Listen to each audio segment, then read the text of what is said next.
Hello and welcome to this week's Chrono Trigger Jets of Time Async race. Today we have Phone facing off against smercjd. Our flags for today gear Rando and Chronosanity with unlocked magic. In Chronosanity, key items and chests are shuffled into the same pool. This means that with a few exceptions, 4 chests that are in go mode or could otherwise become unobtainable, key items can be found in any of them, and key item checks can give random items. Our runners will need to know the locations of all chests in the game and good routes to obtain them.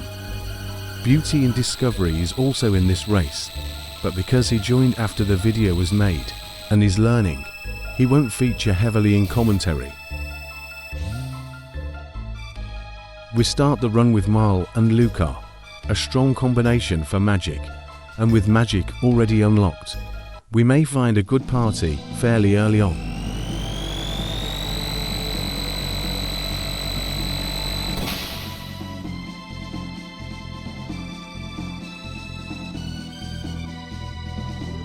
Phone heads to Fiona. Smirk begins his run with shopping.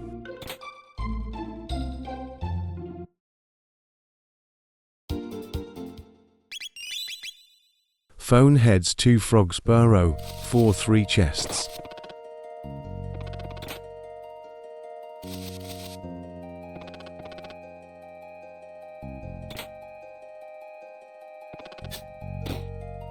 We have a frog in Burrow.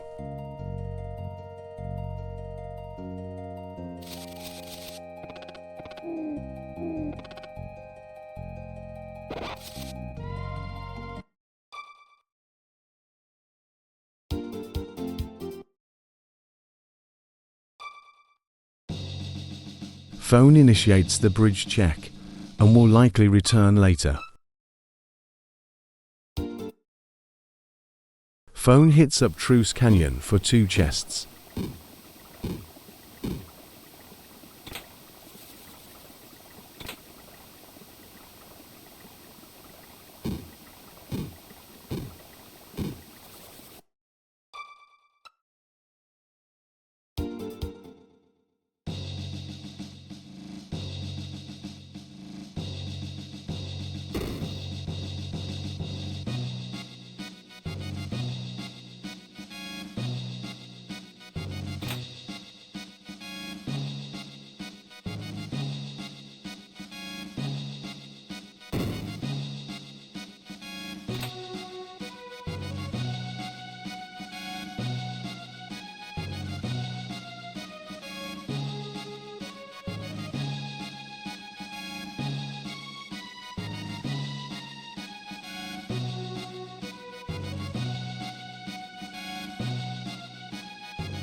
In an unlucky break for Phone, this last chest is blocked by Cathedral completion.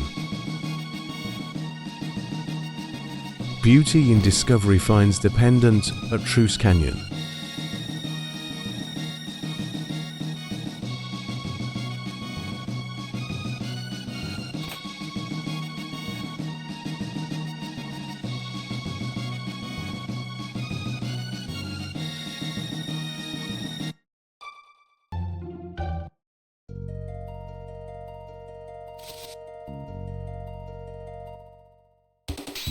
Phone is getting his text now. Let's scope it out.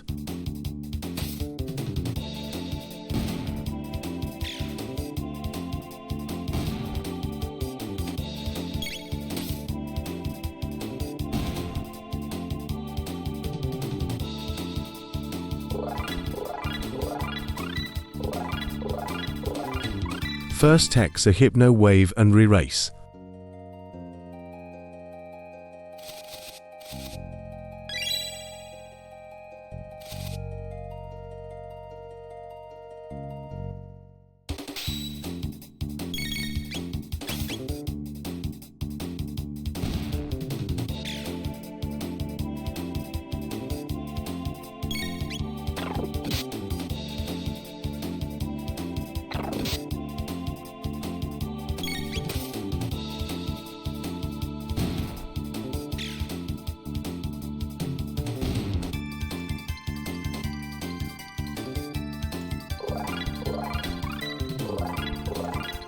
second techs are Napalm and Life 2. No screen clears yet, but Napalm should suffice for the early game.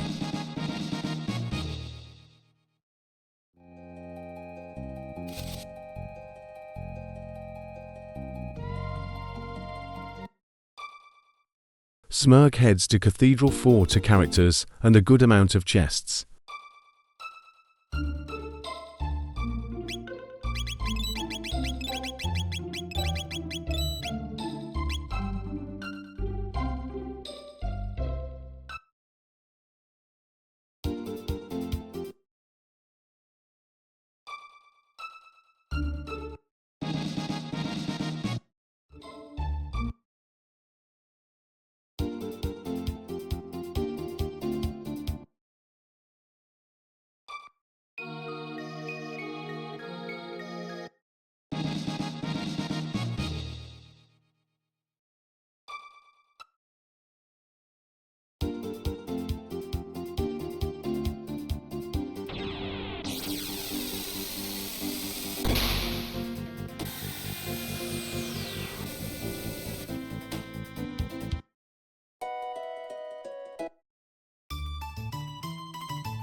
And we have a Chrono in front of Cathedral.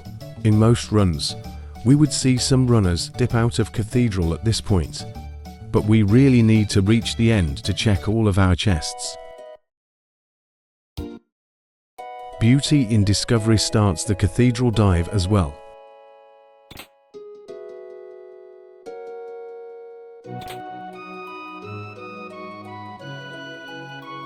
Phone finds nothing of value at the Elder's house.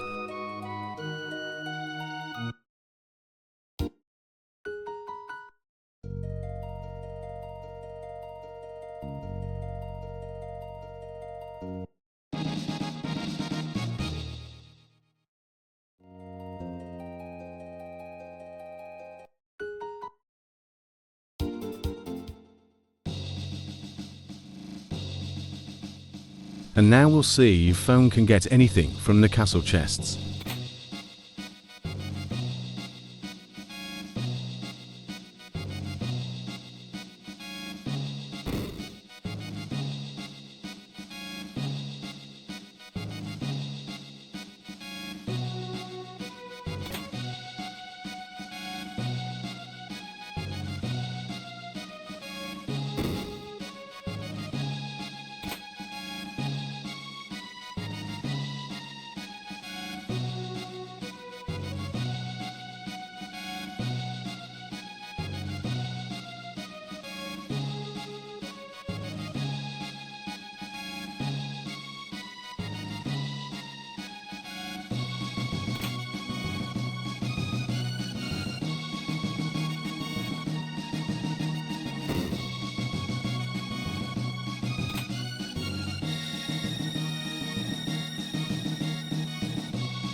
Phone is really going all in on the chest checks, and it's not really paying off so far.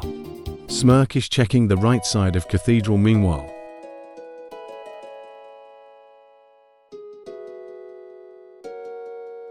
Smerc finds a Wonder Moon next to the Mega statue. Not bad. Let's hope he finds Frog.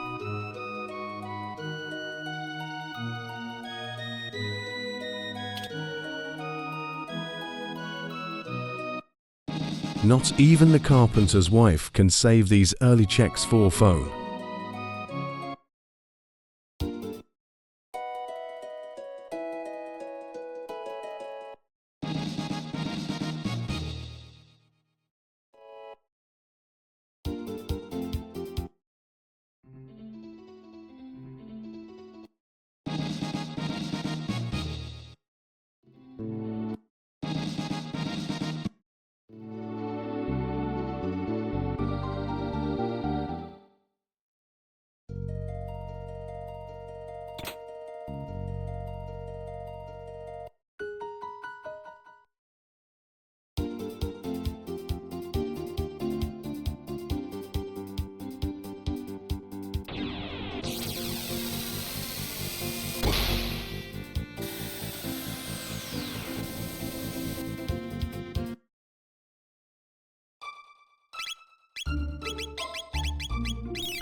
Phone strikes out and heads to Cathedral, defeated.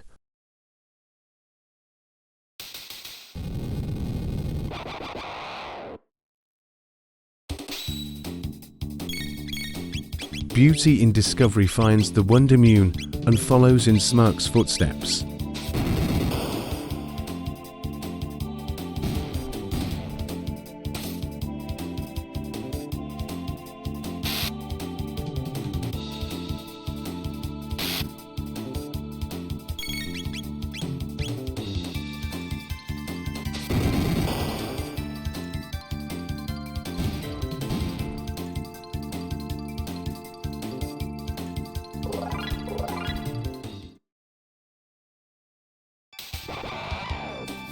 Phone gets his Chrono recruit.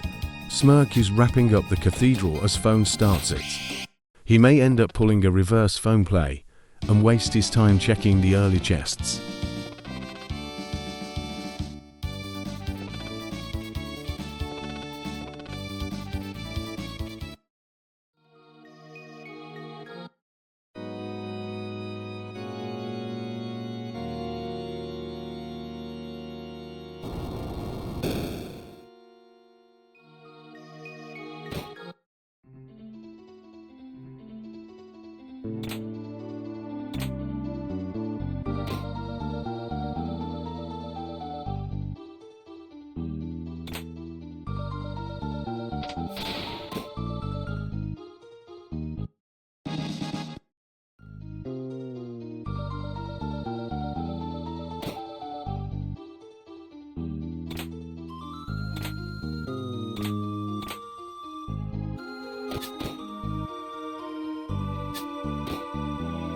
For those that are used to Bourse Rando, this may seem a bit weird. This is what we like to call non-Bourse Rando. It's an obscure flag that puts bourses in their vanilla positions. Smirk will make quick work of this little guy.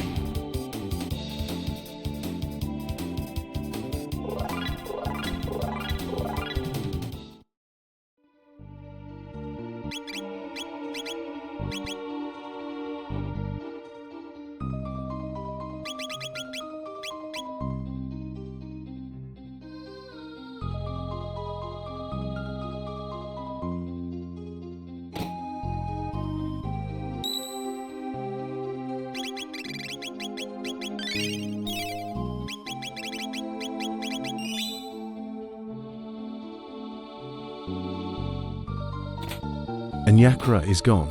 Phone has opted to skip the right side of Cathedral, which may be a bad idea here.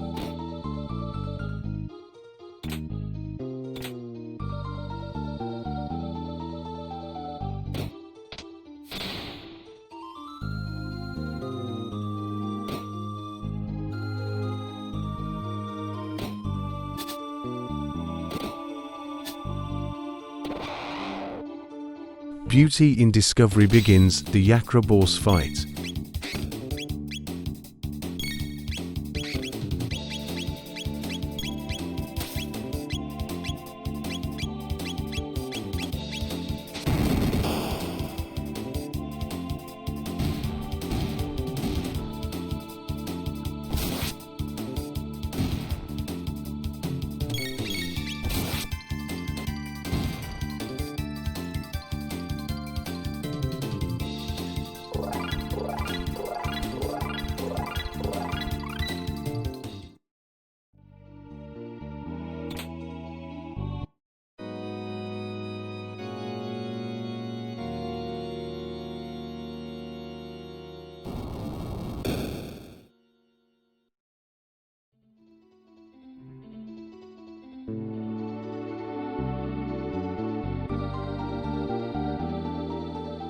And we have Magus in back of Cathedral. Pretty solid party options, with a lot of useful magic here.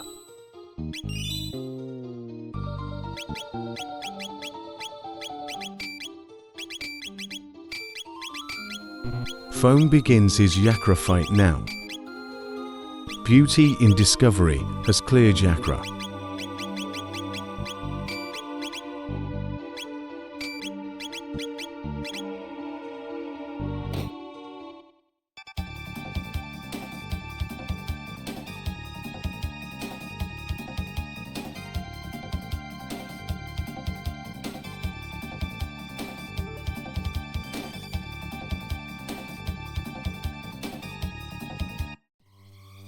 Smerc looks to be checking the bridge. Not a lot of chests here, but it could be worth for the drops alone.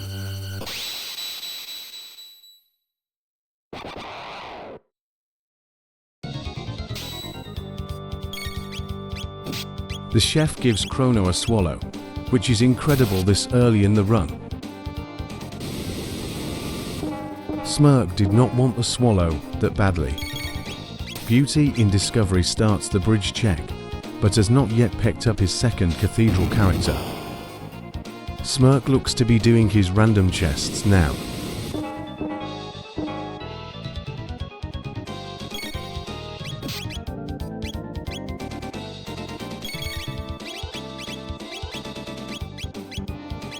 BeautyInDiscovery resets out of the bridge.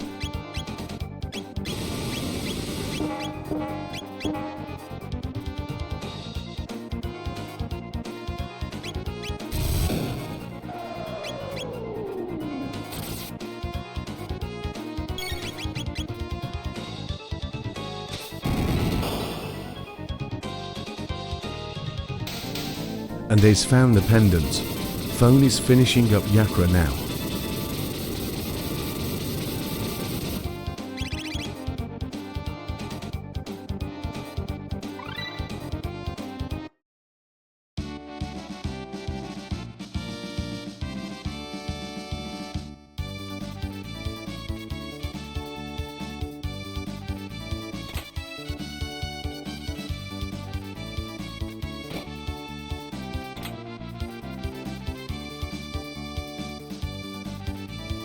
BeautyInDiscovery looks to be doing his random world checks now.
Phone heads back to Cathedral by coming back to the right side after Yakra is defeated.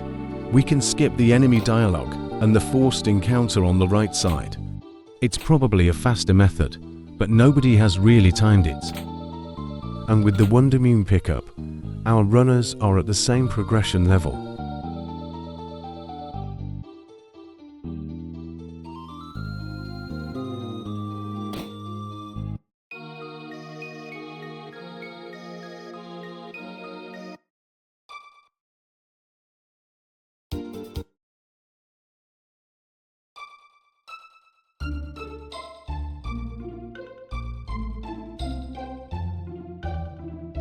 Phone grabs his bromide tabs. Speaking of bromides and coming back to the cathedral after clearing, do not attempt this on the left side as the bromide will be unobtainable. Ask me how I know. Smerc makes the bold play of heading to future. We already know the boss will be Dragon Tank, so this is less of a gamble than in boss Rando.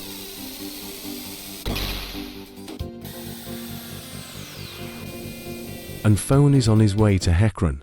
We have achieved meaningful divergence, folks.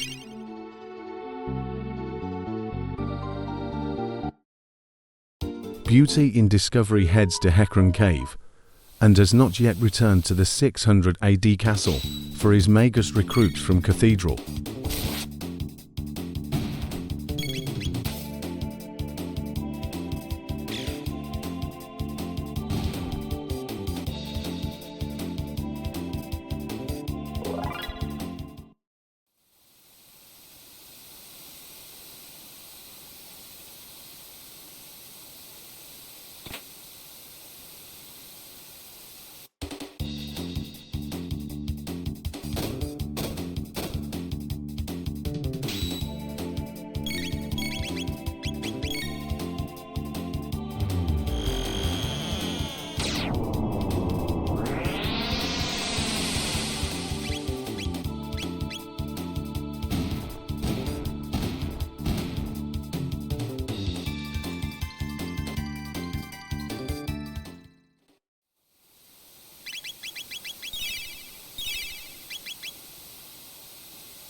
BeautyInDiscovery skips the bottom cave chest, which could have been costly here, but thankfully it was not.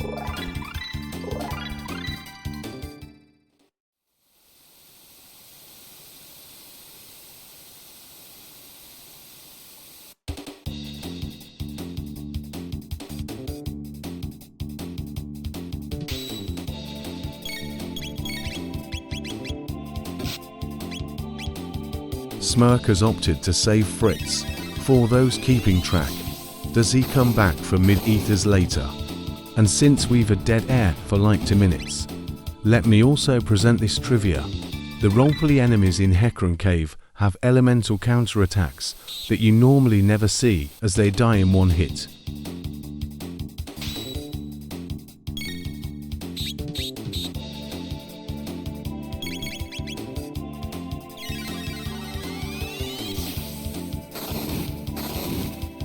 This chest is always ignored in regular flag sets, but it is good to remember that it does in fact exist. The prison chests, however, do not need to be checked as areas that you cannot come back to and not in the key item pool.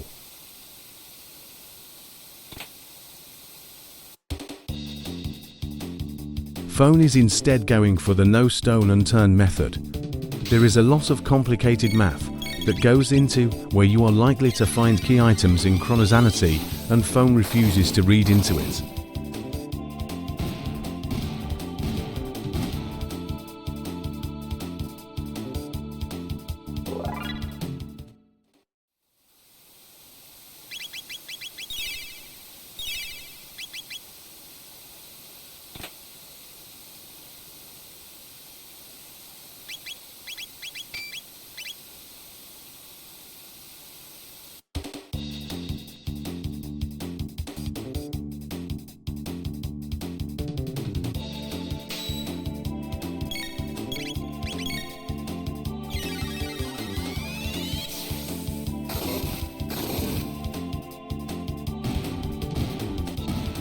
Smerc begins his dragon tank fight.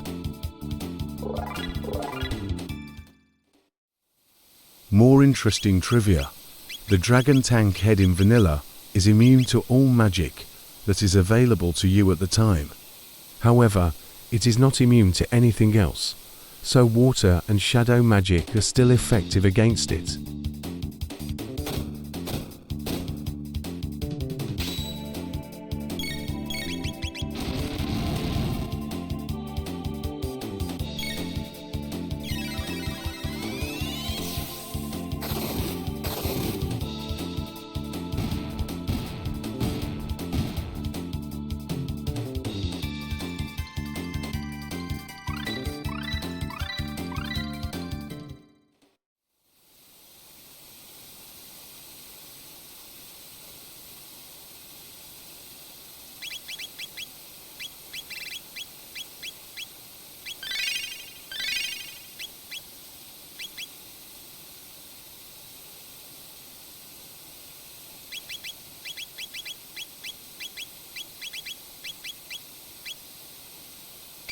BeautyInDiscovery tries a fire whirl on Hekron, but because it's half physical damage, it's not very effective.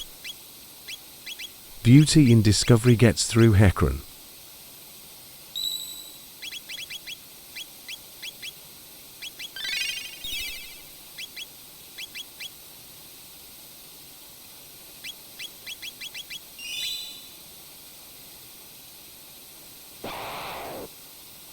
Dragon tank goes down for Smerc, and he gets a silver stud. Neat. Phone begins the Hekron encounter.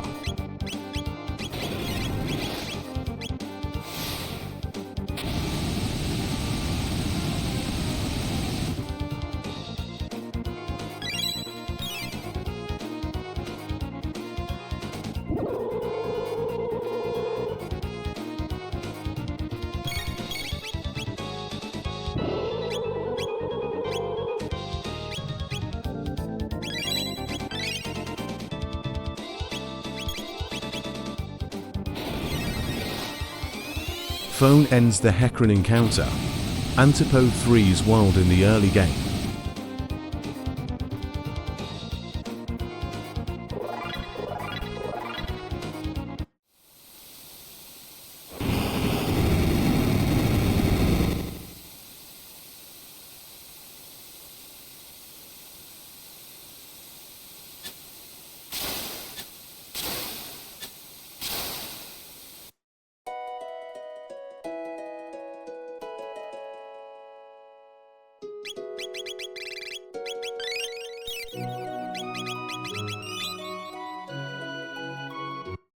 BeautyInDiscovery heads to Dinaldoro.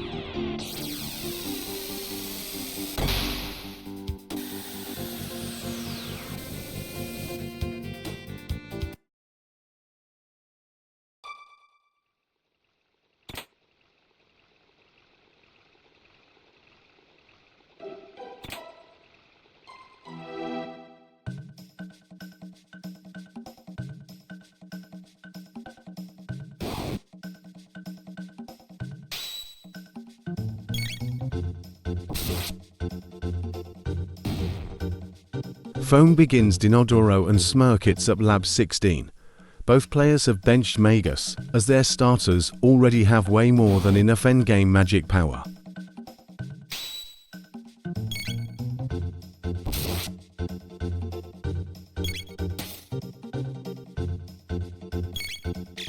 Gate key for smercyd. Magic is already unlocked, but now he can access pretty much every check in the game, with the exception of the desert key item spot.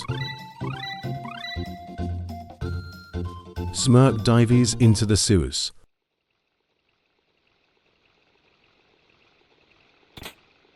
Smerc finds a Terra Arm +2, which would be immediately equipped by Robo if we had one.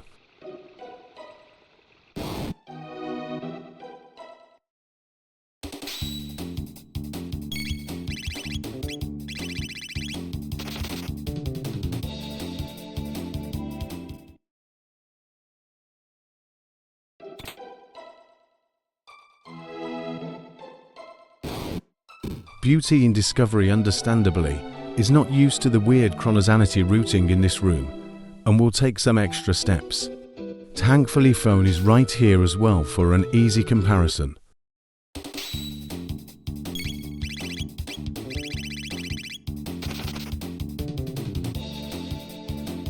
Smerc heads to Aris Dome.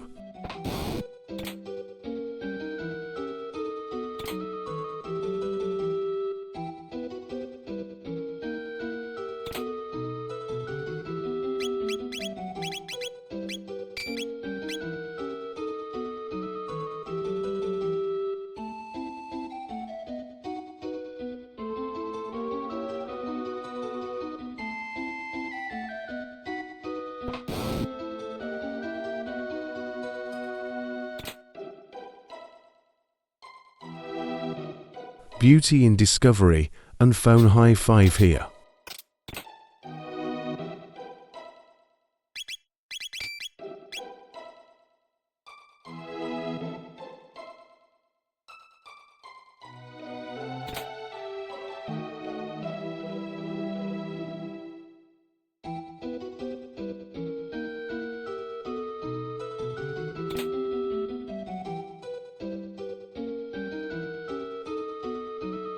BeautyInDiscovery skips the upper chest that Phone just grabbed.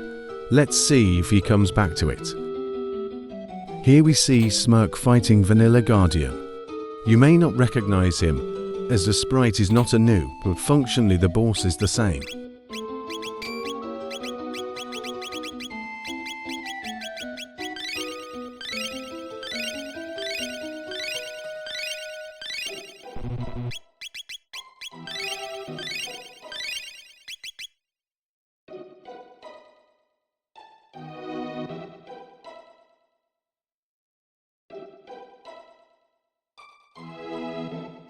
BeautyInDiscovery claims the chest mentioned before.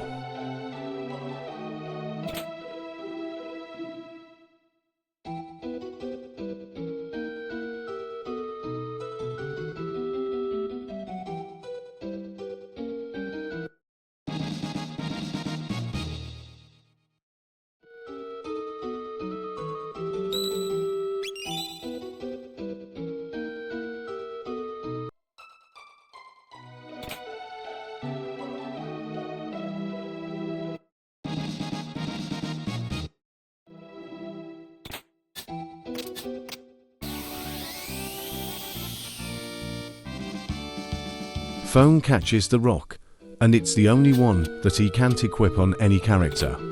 He'll be starting his boss shortly.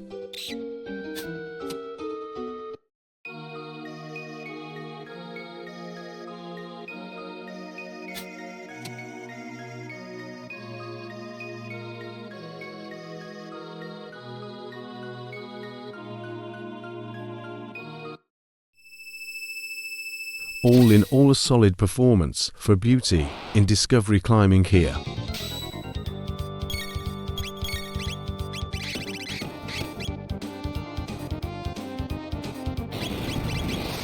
Because Massa immune counter every attack, the best approach is to hit them for 1000 damage on a single hit, which is definitely happening here.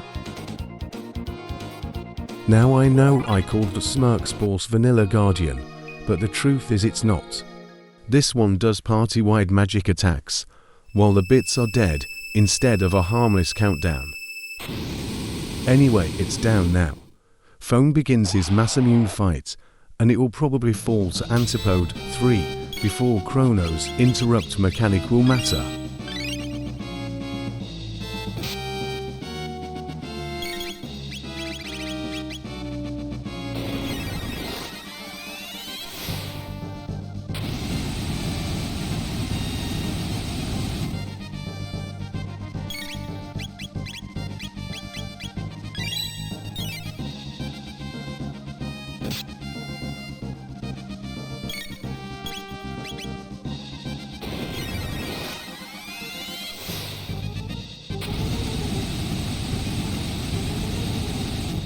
Massimune really didn't like Chrono here. He often seems to target one party member in particular, usually the third one, but Phone doesn't care. Boss is down.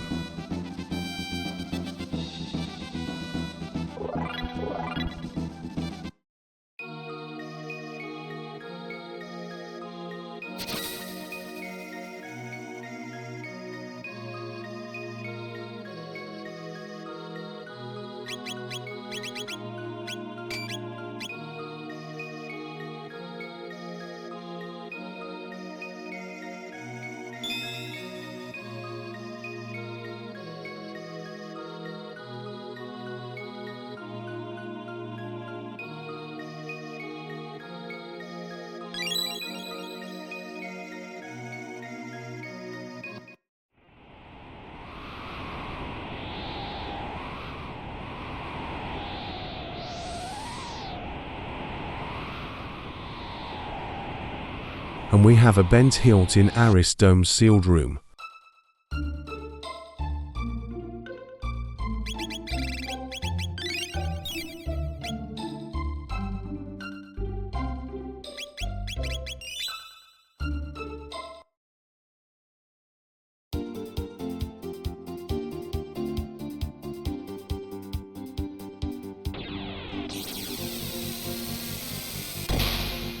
Beauty in Discovery makes it through Dinardoro.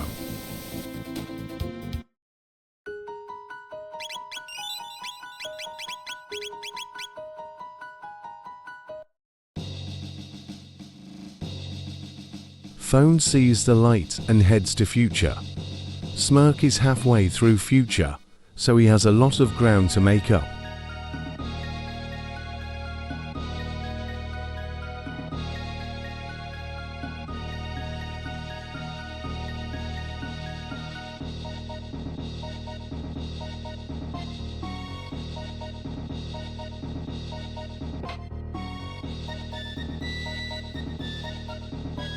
In a stunning double whammy, Smirk also finds Dreamstone. This will put him close to both Magus Castle and Tyranno Largo modes.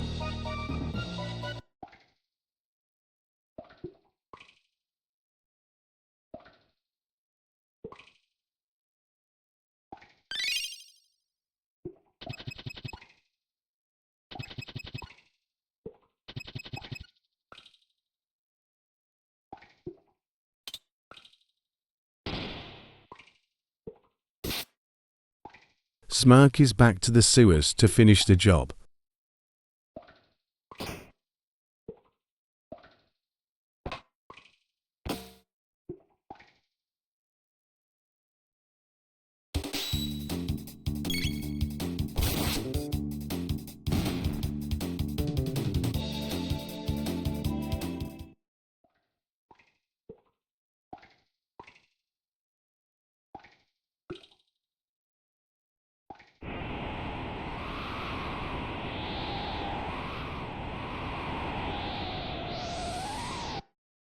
And in a stunning display of routing prowess, Smerc has found his bent sword. He need only recruit Frog and reforge the sword, and he will be in go mode. BeautyInDiscovery heads to desert. He has the means to one-shot the enemies here with Ice 2, but misses out on some grind by running. These chests are also not key item spots, as the desert is not a permanent location.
Smerc fights the new.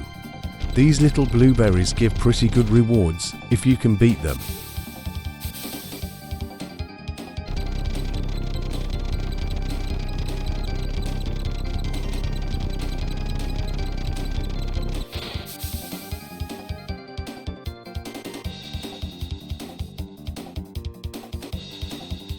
Phone begins his dragon tank fight.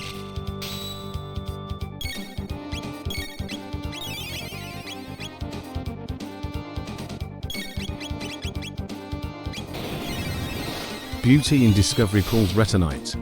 This may be tricky at his party's current power level and tech setup.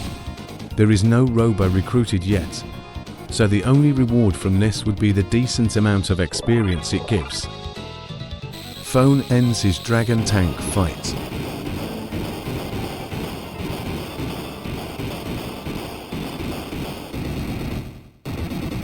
Smerc has recruited Frog. This is not a drill. We have a Magus Castle go mode.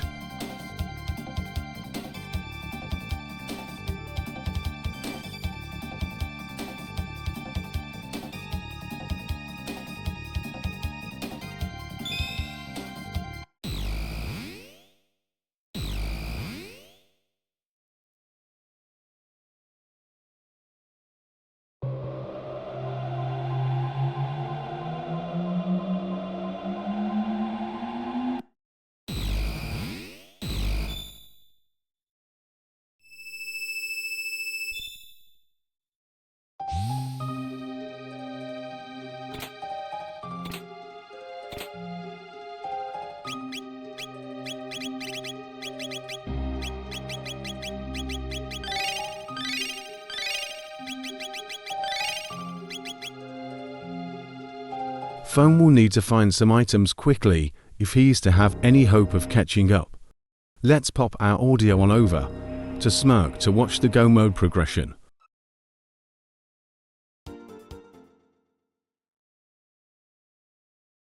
Looks like Smerc is going to be searching for some gear. He has switched party to Chrono Frog Lucar.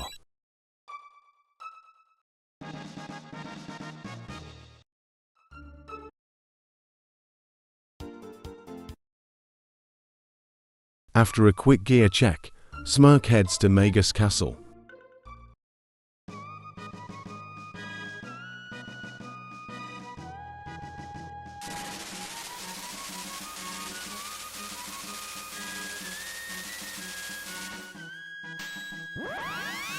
Phone gets his gate key.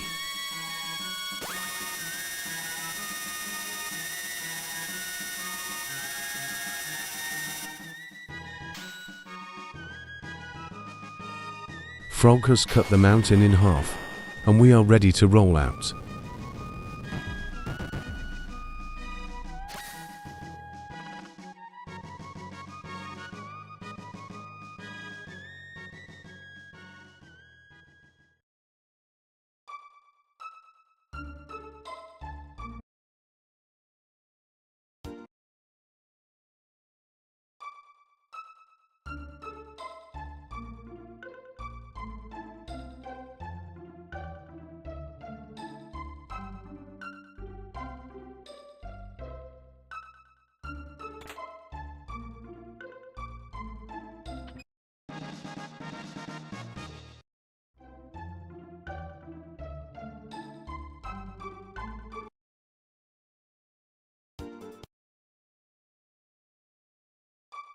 BeautyInDiscovery bows out of this one.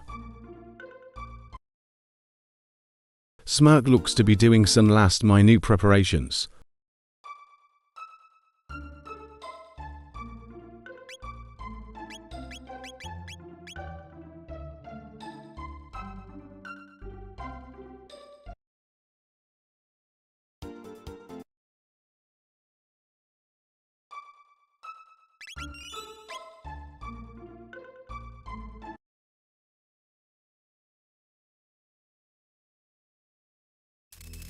BeautyInDiscovery heads to the prison after a decent chunk of time in desert that was lost on the reset.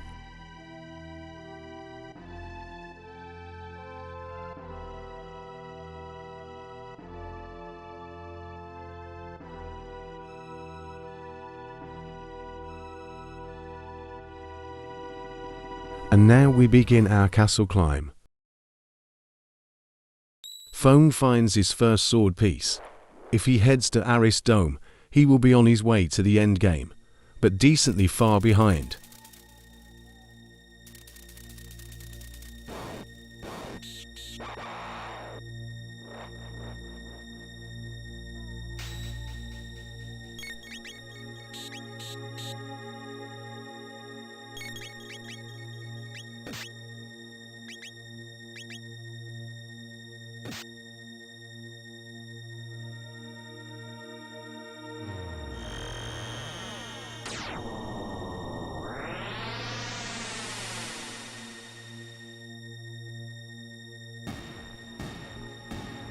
Phone, not knowing that Go mode is so readily available, heads to Protodome and picks up Robo.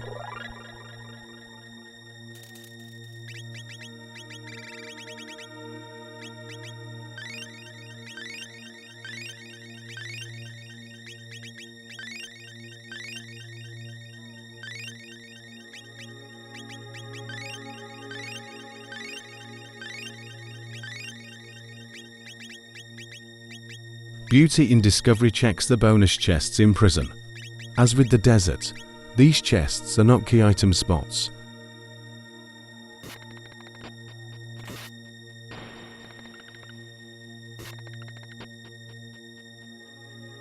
And now Phone heads to Prehistory as Smerc approaches Slash.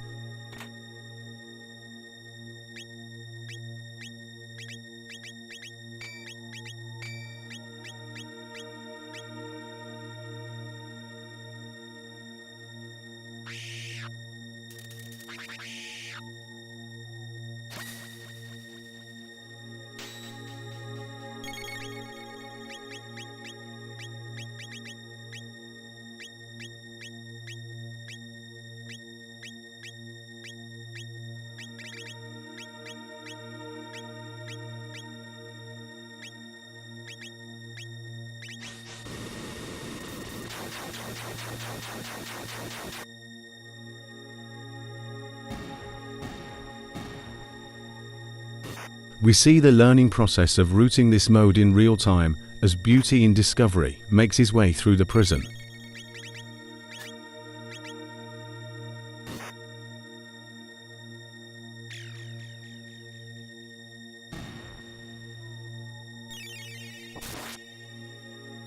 Smerc may be lacking screen clears here and opts to fight the skeletons in hand-to-hand combat.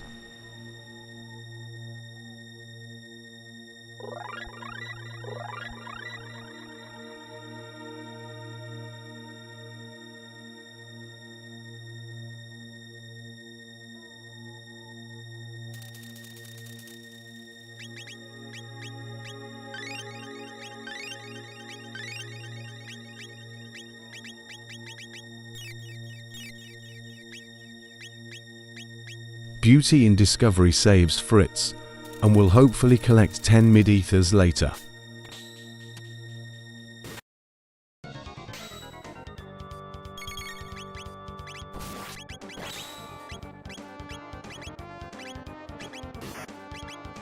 Smerc definitely has his screen clears now.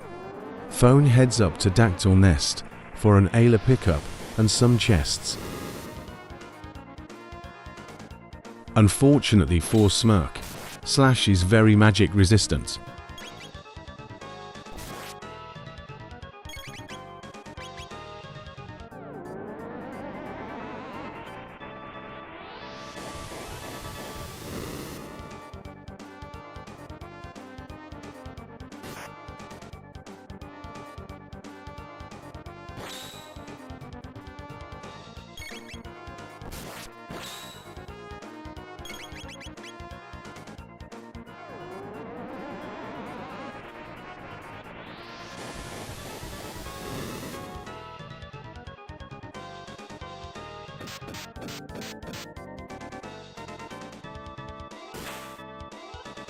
Luca takes a nap on Smirk's side, and Phone has reached the top of Dactyl Nest.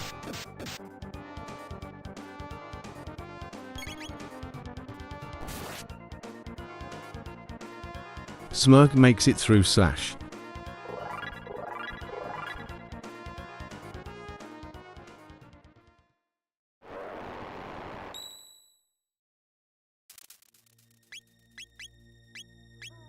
Phone dives into the forest maze and immediately picks up a ruby knife.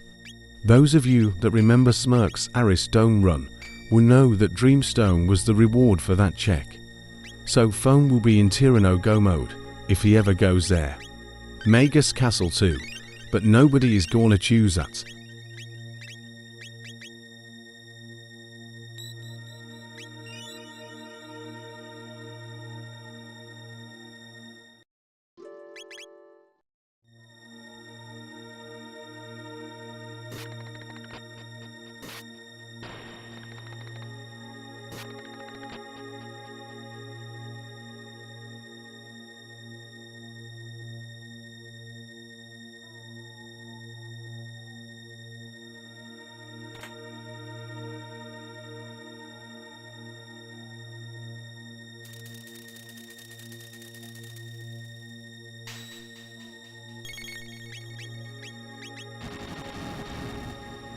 Smirk begins his flea encounter now.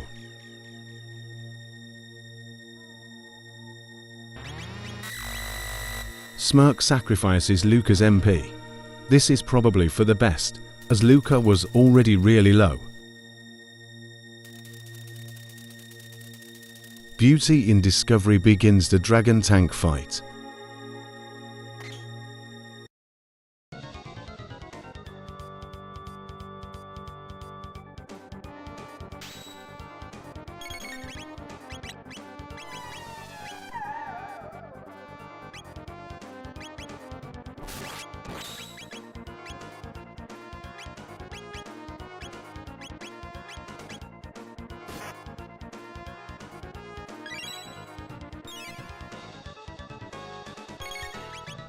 Phone with his newly charged pendant begins the sealed chest circuit.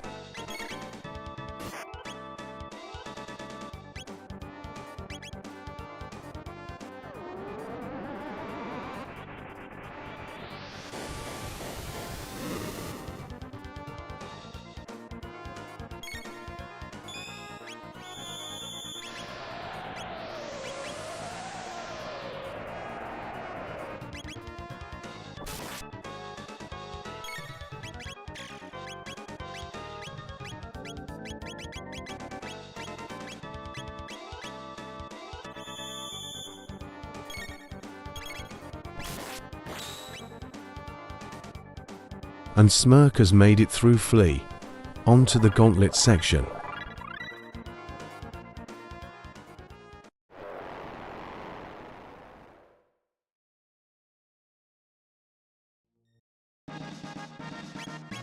BeautyInDiscovery has made it through the Dragon Tank.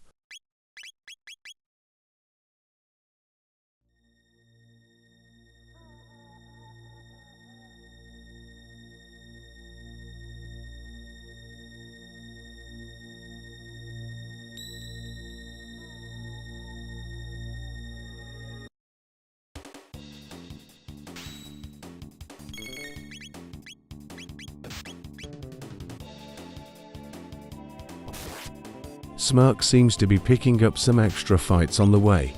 He may be feeling underpowered for Magus. This is often a problem when finding a relatively early go mode before hitting any high experience areas. As it stands right now, he's comfortably ahead.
BeautyInDiscovery picks up gate key in lab 16.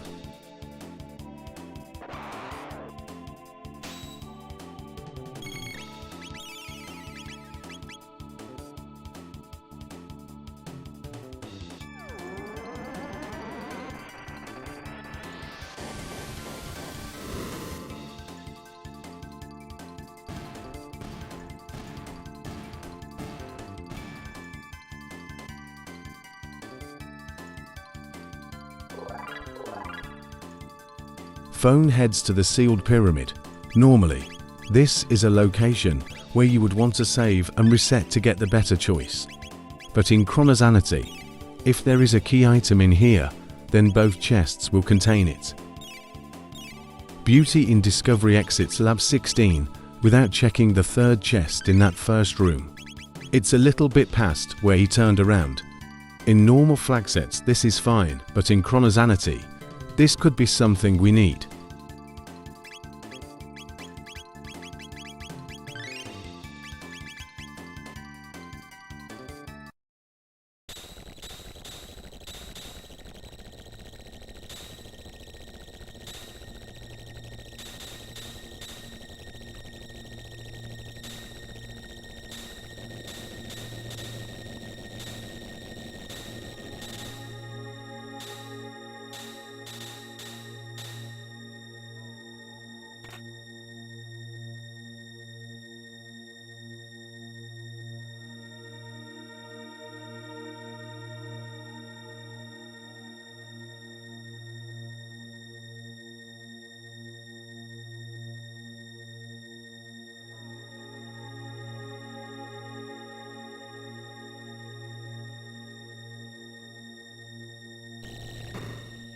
Smirk makes quick work of the gauntlet, but he drops down here.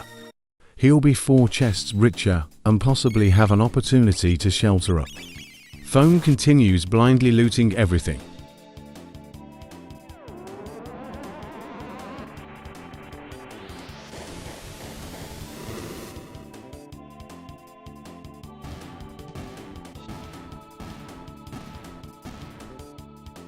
BeautyInDiscovery backtracks to pick up the last chest.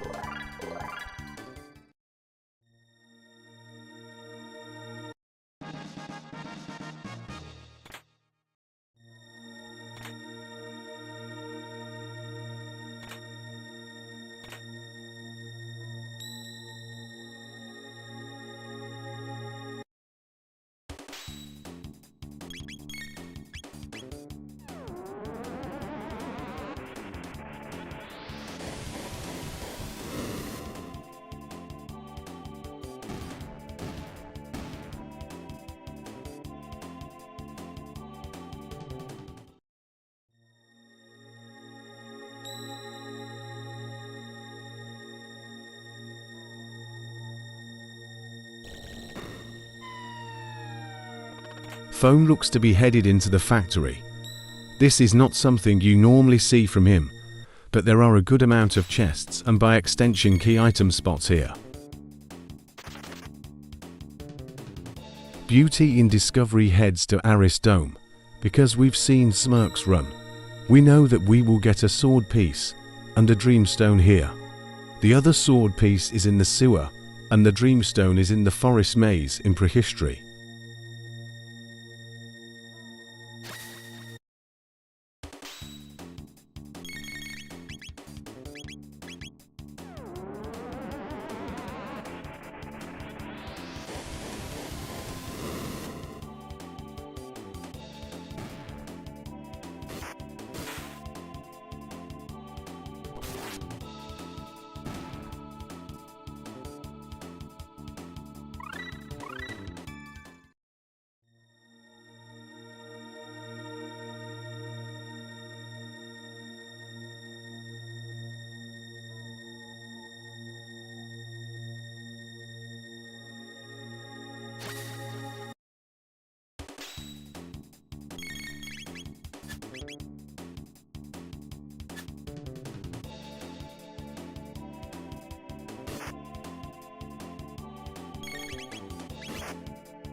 Smirk continues to squeeze what experience he can out of this dungeon.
BeautyInDiscovery seems to be using lower damage techs and basic attacks instead of high damaging ones.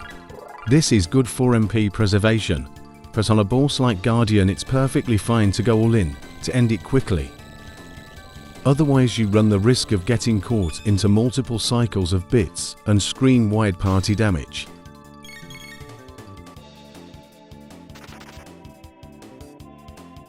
BeautyInDiscovery makes it through the boss.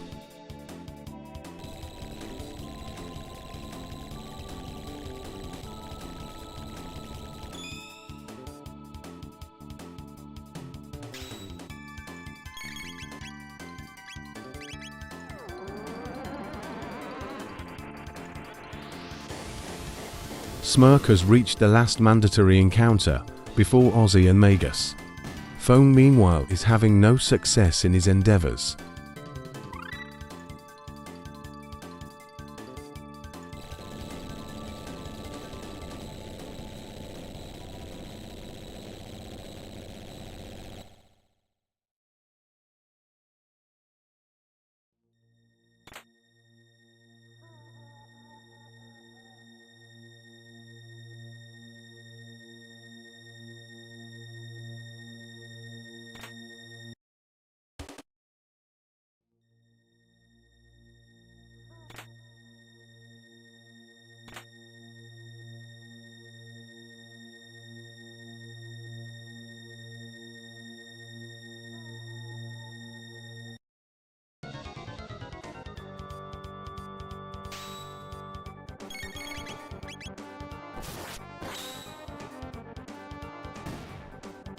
Handles are dropping blue mail +1 today.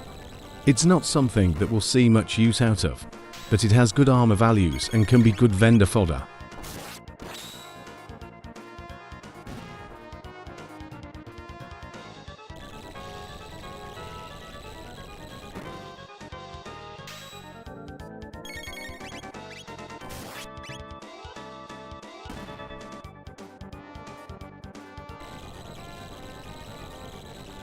BeautyInDiscovery gets turned around a bit, but he's found his way to the sealed door.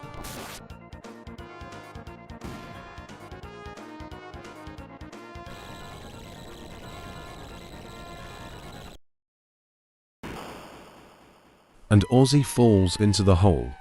Phone has reached the end of factory and has nothing to show for it.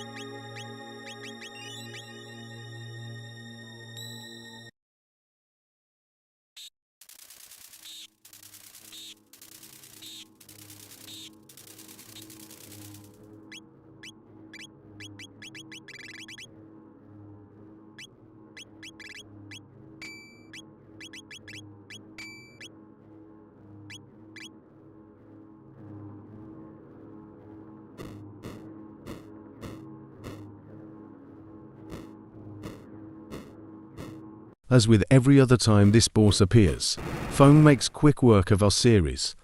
Smerc is beginning the Magus encounter now. Let's see who we get. And it's Luca. Those blue plates, while not completely worthless, will do nothing against her ultimate attack.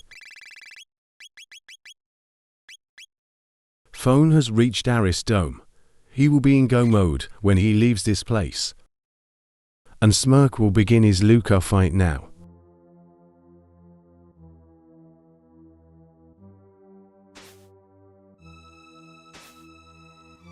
BeautyInDiscovery gets a bit turned around again.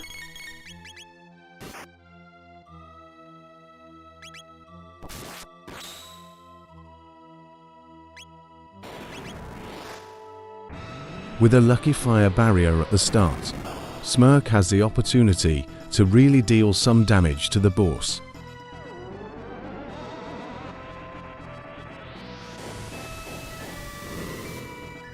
(1965 damage to Magus in Phase 1 is no small accomplishment. A few more of these, and this fight is over. Foam begins the Guardian now. Luca again puts up a fire barrier. Smerc is having a great time right now. Chrono unfortunately bites the dust, but he wasn't doing much anyway. Speaking of biting the dust and not doing anything, Foam has taken the Guardian down.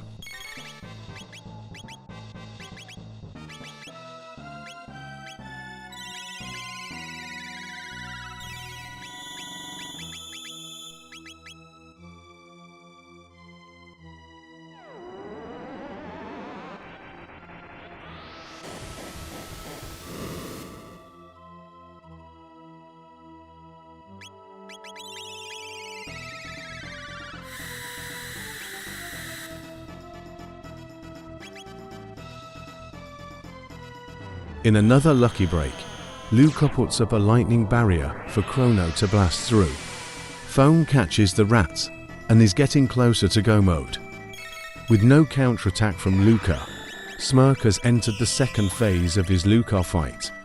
There will be no more barriers, and once the spell starts being cast, she will be fully vulnerable to all damage. This fight is over.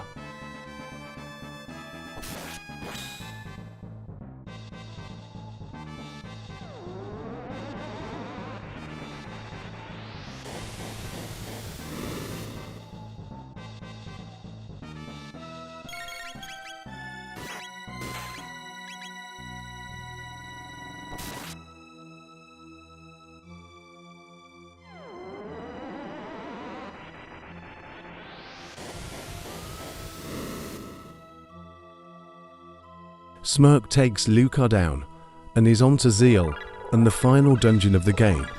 Foam just found his other sword piece and feels a cold chill running down his spine.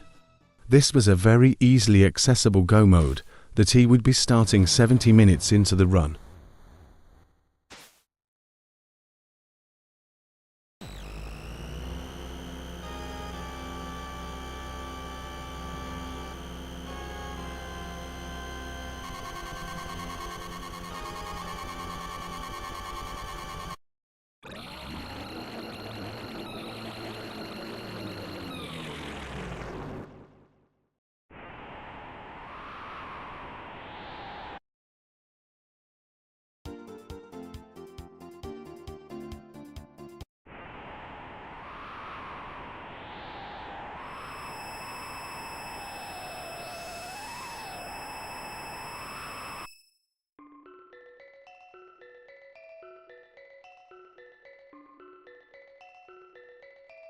But as we know, there is a super lucky reward at the end of this dungeon for Foam.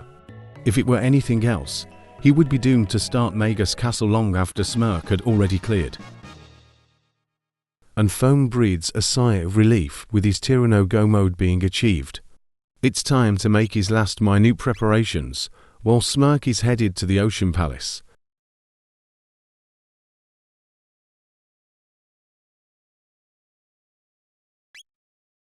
The new shop is not terribly helpful today. Thankfully, amulets are always available. BeautyInDiscovery finds his go mode, but doesn't realize it. He'll be looking for a hero medal for a while.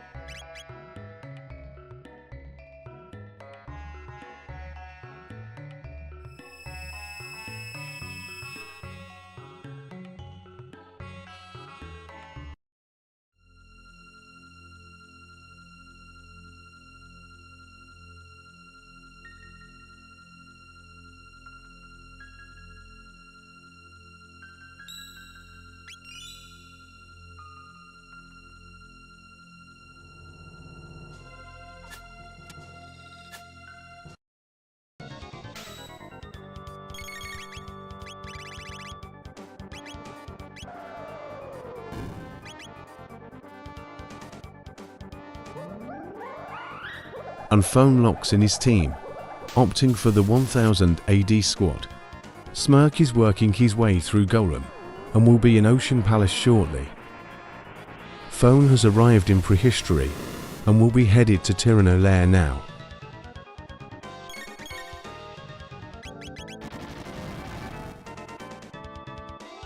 BeautyInDiscovery heads to Sun Palace in a normal flag set. This is a generally quick but somewhat difficult check for a fast key item. In Chronosanity though, it's a hard boss for one shot at a key item. It's a bit less desirable here.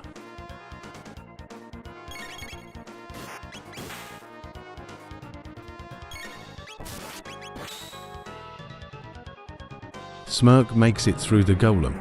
He now has one dungeon and one twin boss between him and Lavos.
Phone gets through the first half of Chrono lair without losing any time to miss skips.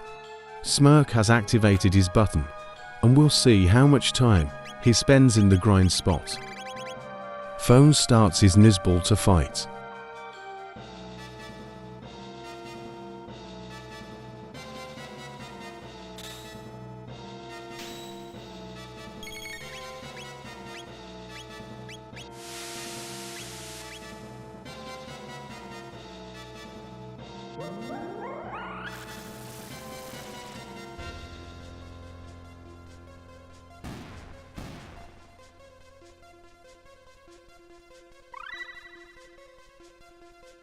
And Nizbal goes down.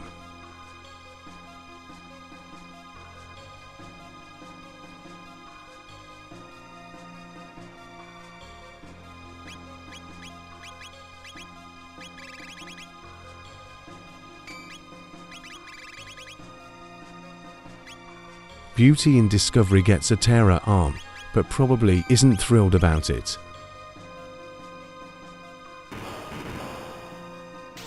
Phone appears to be consistently forgetting how to do this skip recently, which is funny to see. Smerc begins his grind now.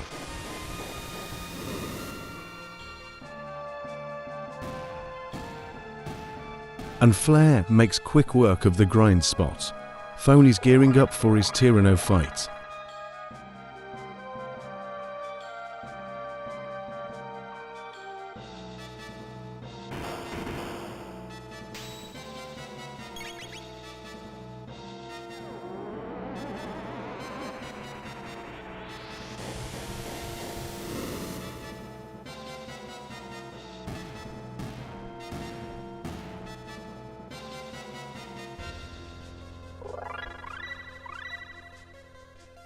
BeautyInDiscovery finds Robo, so maybe slightly more thrilled about that Terra arm.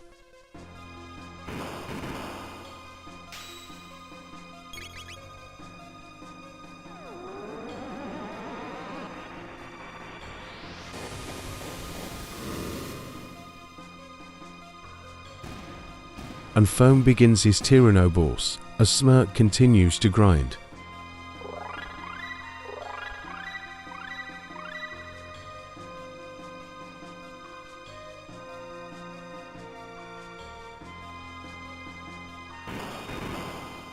Arzala goes down. We're in the final phase of the Chrono fight. BeautyInDiscovery heads to the factory. We know from Phone's run that this will not give us anything worthwhile, but let's see how he handles it.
BeautyInDiscovery seems to not be interested in the chests here.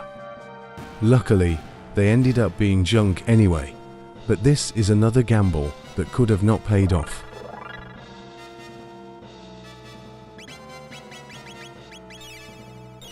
Phone makes it through the Chrono. Smerc has reached level 30 and should be about strong enough to finish out the run.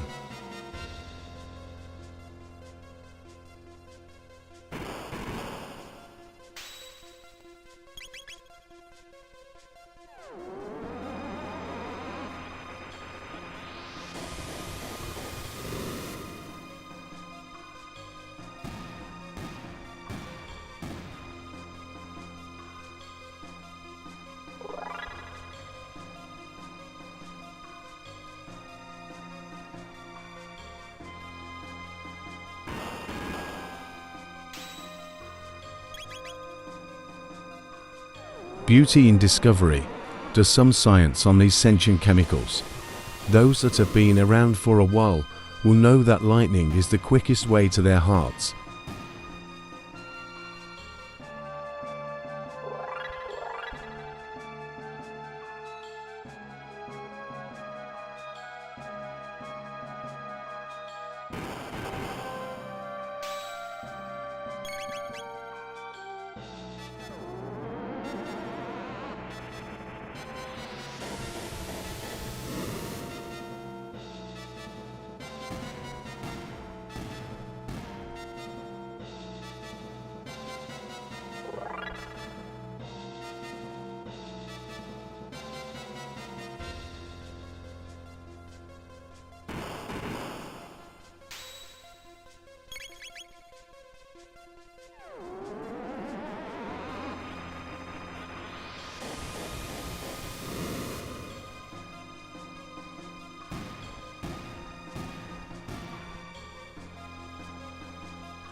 Phone checks the secret rock spot and finds a blue rock plus.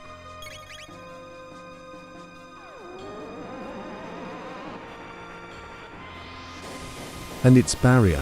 Get that junk out of here.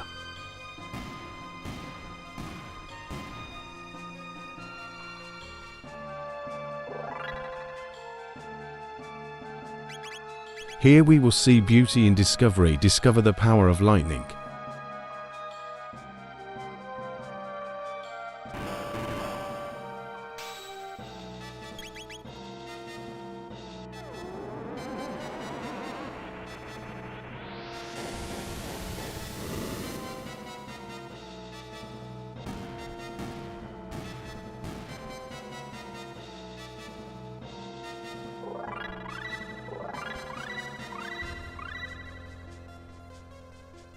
And Smerc heads down to the depths. Phone has had enough shopping and heads to the palace.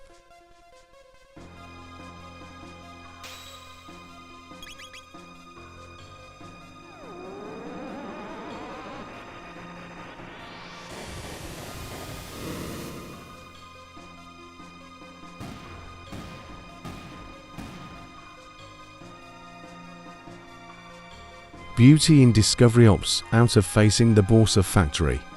This is actually a good play as it does not give key items, and he doesn't need end of time access.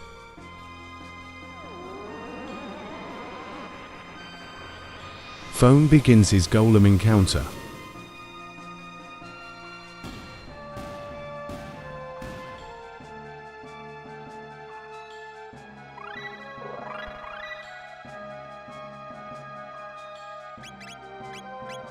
Phone opts to use Antipode 3 to blast the golem down.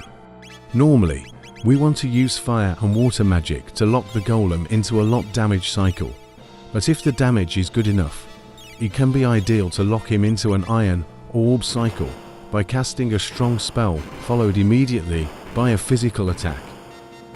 Smerc meanwhile is prepping his frog for the elevator. With frog squash on 1 horsepower, frog can trivialize the entire sequence there. Phone does not have frog, but Dino Tail can achieve the same effect. Let's see what he ends up doing there. And just like that, the golem goes down for Phone while I was talking your ear off. Smerc has reached the last encounter before the elevator and is ready to blast. BeautyInDiscovery chooses the genocide route through these rooms. There is nothing wrong with this, as it takes roughly the same amount of time if you can clear the enemies efficiently, and it comes with some bonus experience.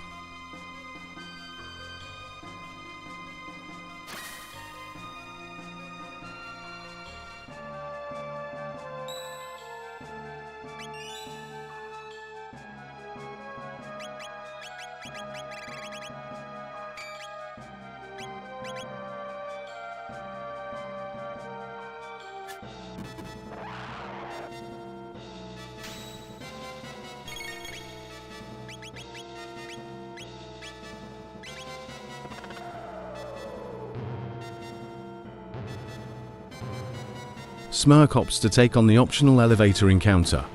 He'll end this run at a fairly high level, so Lavos shouldn't be too much of a threat.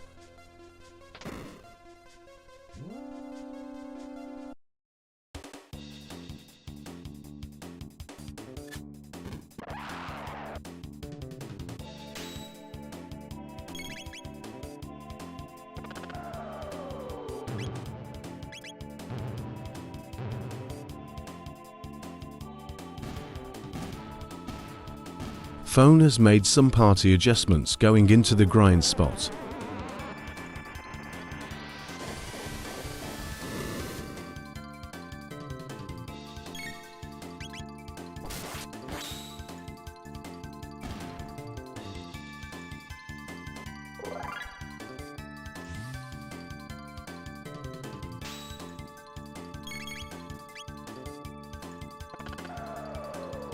With some patience, BeautyInDiscovery makes it through the bugs without pulling them.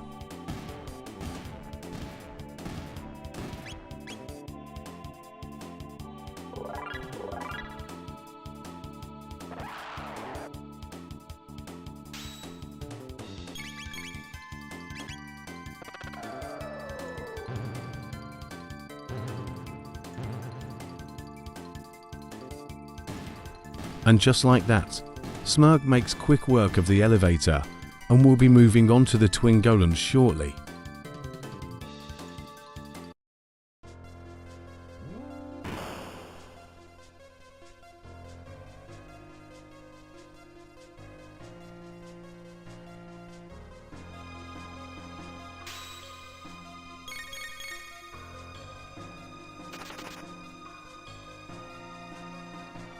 Phone's Ayla learns every useful tech at the same time.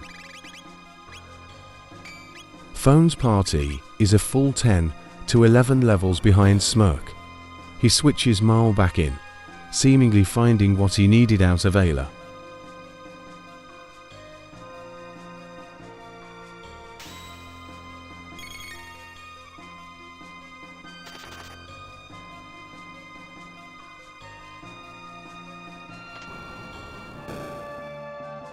BeautyInDiscovery appears to be taking the long way out of here, and has some missed inputs on the crane. For those that don't know, The codes are XA and BB.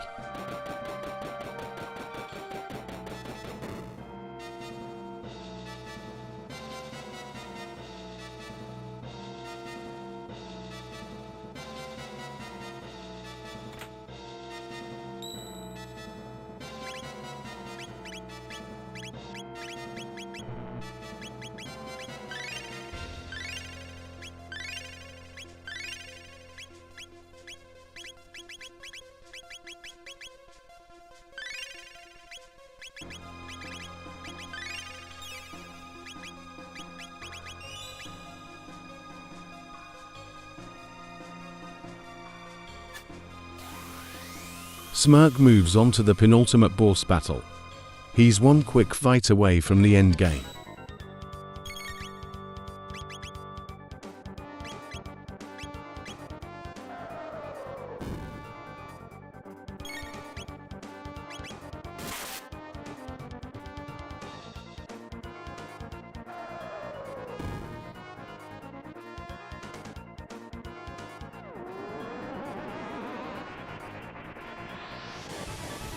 BeautyInDiscovery heads for the sealed chests. We know from phone that these won't give any key items, but the gear isn't bad.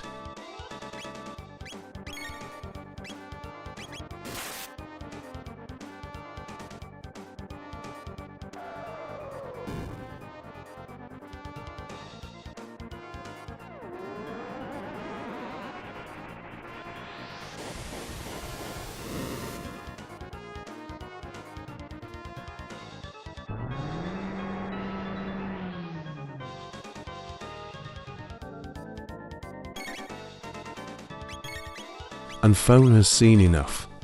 We're out of the grind spot and ready to roll. Smerc's Chrono goes down.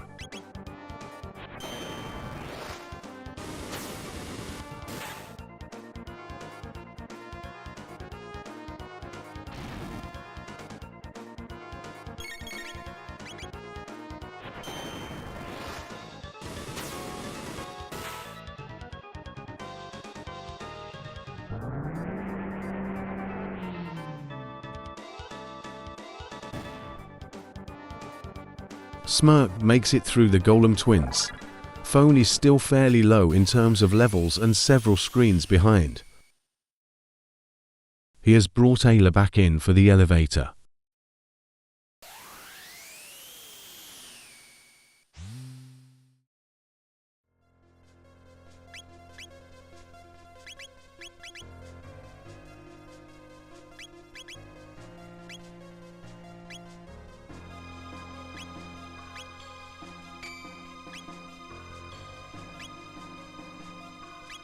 Phone appears to be leaning into Falcon hitch strategies for elevator. This works very well without requiring you to reduce your HP to 1 to deal physical screen damage. Smerc is making his final equipment decisions and will be starting the Lavos fight soon.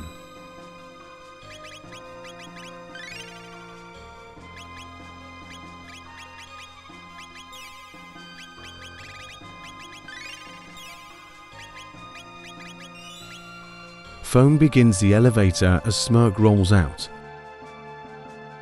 BeautyInDiscovery has reforged his Massimmune and is able to recruit Frog in the burrow from Magus Castle.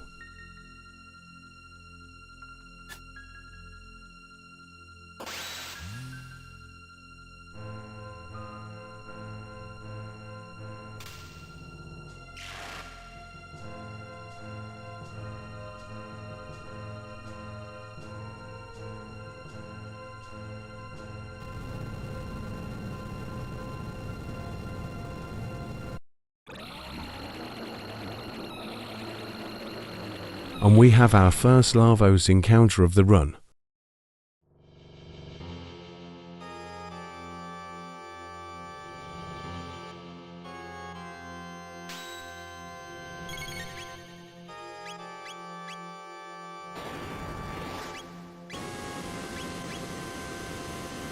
Fire sword to hits for nearly 3,500 damage.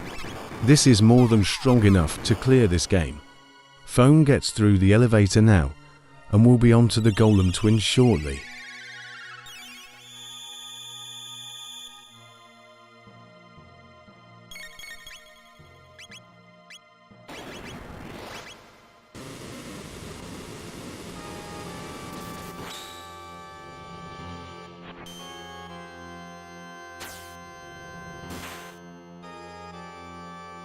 Obstacle will be going out now. Thankfully Smirk is healed up and fairly strong overall. And Obstacle is full stop. This is a worst case scenario. While it is possible to survive long enough for a stop to wear off, normally this kind of situation warrants a reset. Phone gets through his scout skips and is ready for his twins.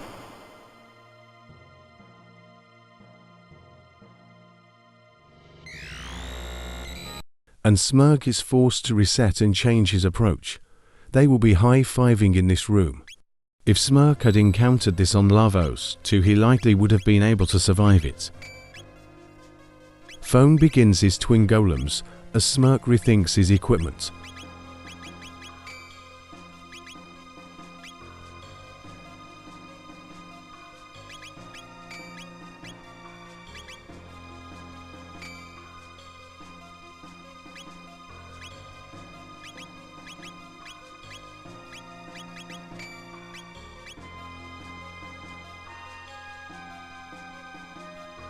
And Phone does a repeat of his single golem strategy, using Cyclone to lock both golems into a physical attack.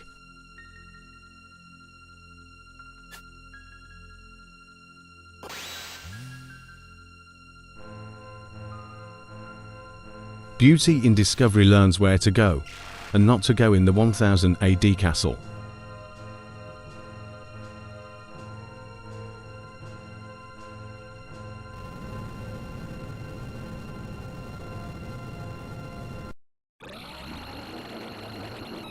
And Phone makes it through the golems. Smirk is ready for Lavos round 2.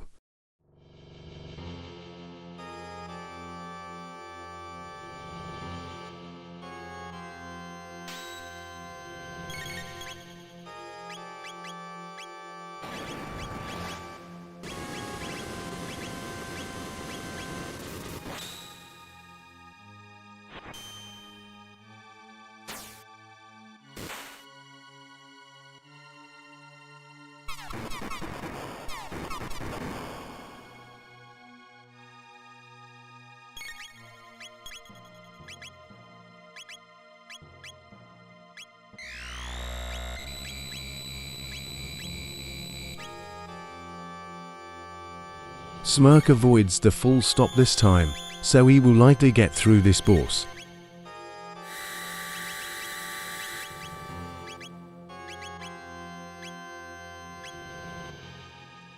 BeautyInDiscovery heads to prehistory, where a ruby knife is very easily accessible.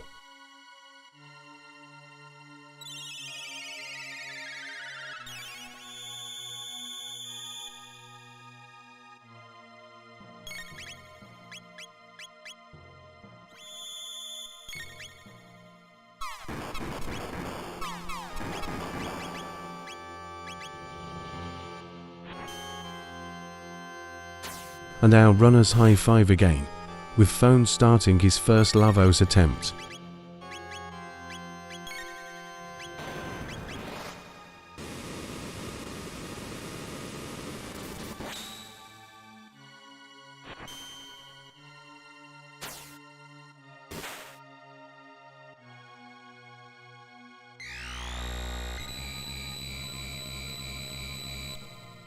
With no good party healing that doesn't take to characters' turns, Phone turns to Lapis to sustain his party.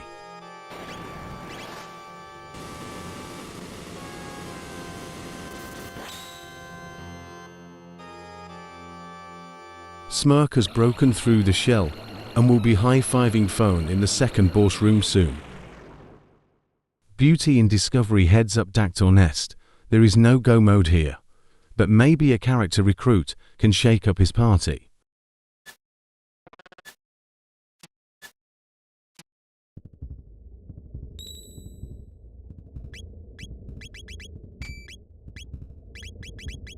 Phone struggles a little with the stops and the lack of party healing.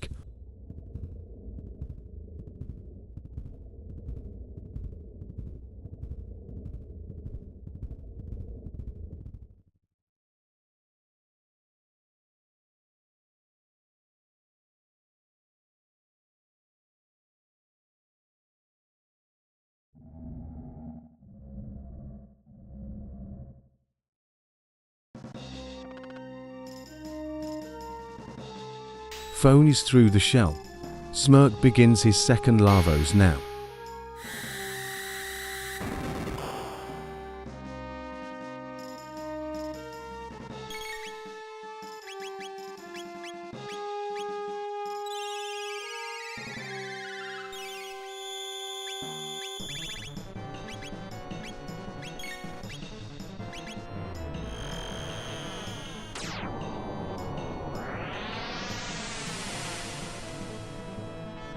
BeautyInDiscovery resets out of Dactyl Nest after checking the chests. Phone throws on more status protection.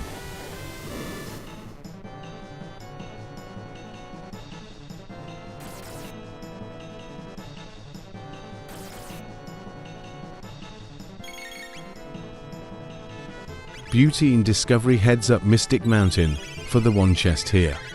This chest is quicker to access when you first arrive in prehistory, as you can simply go down a screen and grab it before heading up to End of Time. And Phone begins his fight with Selmax. Smirk has destroyed the arms and is on the second phase of the boss now.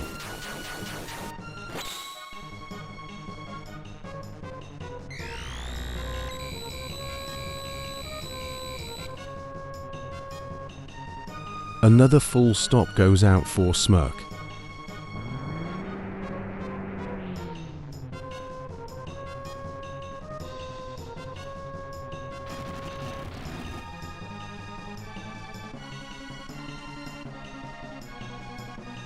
Phone's party is bleeding out and Smirk prepares to face tank a nuclear bomb while unable to move.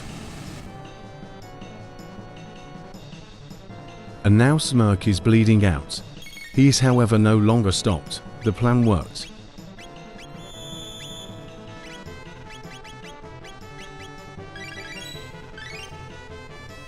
Phone is through his arms and survives obstacle with no stops. At this point, they are both in about the same place, ready to dump damage into the boss.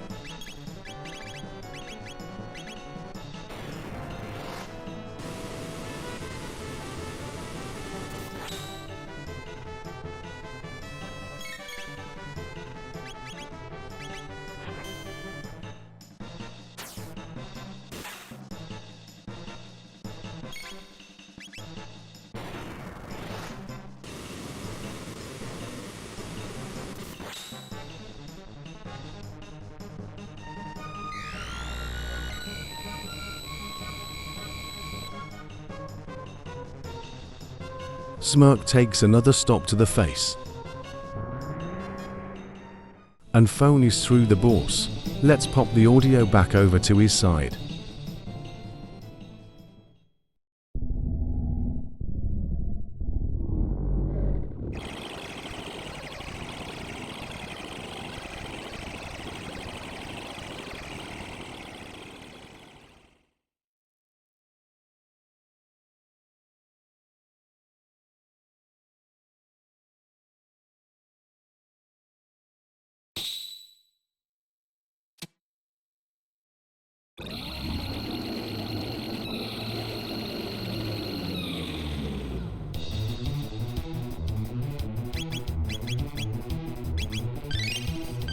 BeautyInDiscovery resets out of the bottom half of the forest maze.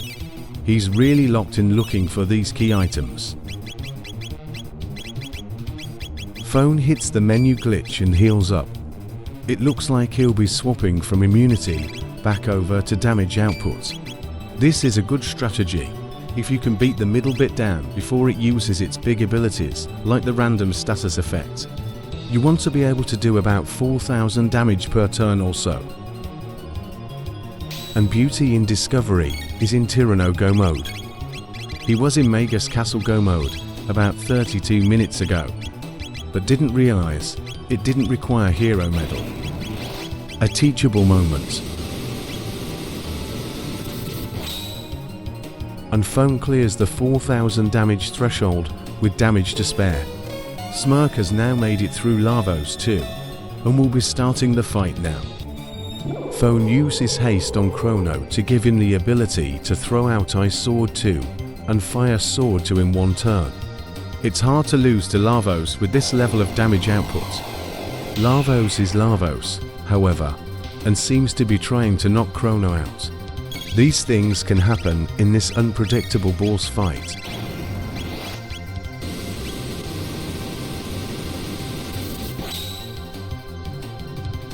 Middle bit goes down for Phone. He'll need to do 20,000 damage to the core to win. Smerc is in his menu and healing up. If Phone manages to choke here, Smerc can still take the crown. Core defenses go down for Phone as Smerc starts the fight. 4,400 damage for Phone.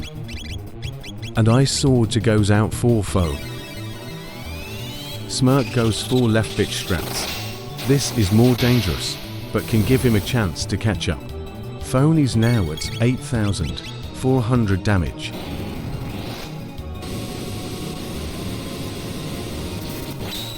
$12,800 for Phone.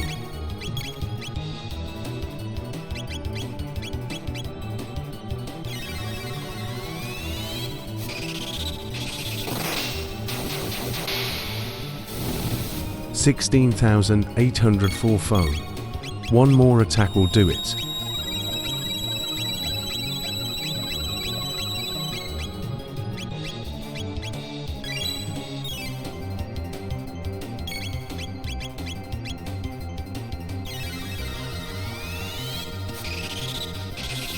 Smerc's core lowers its defenses, but it's too late. Phone will defeat the boss here. And with a time of 1 hour 43 minutes and 28 seconds, Phone has finished the run and claimed victory. Smerc is right behind him and should be finishing up shortly.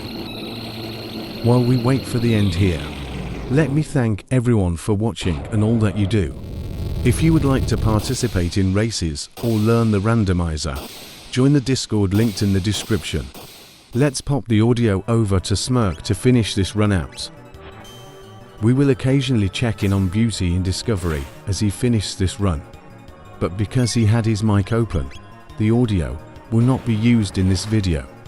One notable thing with this Chrono run so far, that the reptites here are generally not worth actually fighting, their EXP gains are low.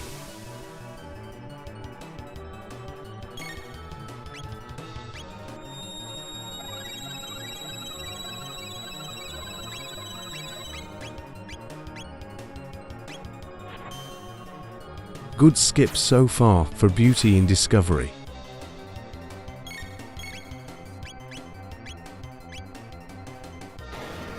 In this room you want to hug the top wall until you reach the middle door. If you do not, then this will happen.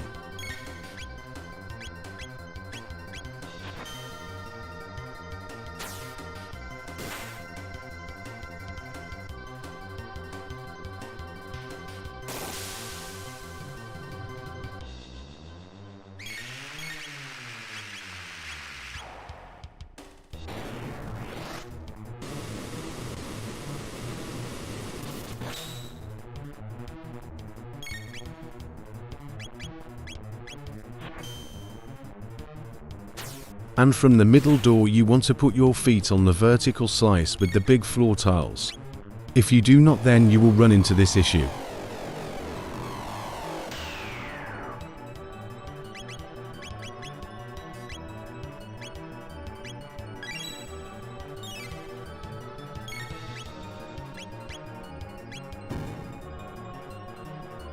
A good skip from BeautyInDiscovery here.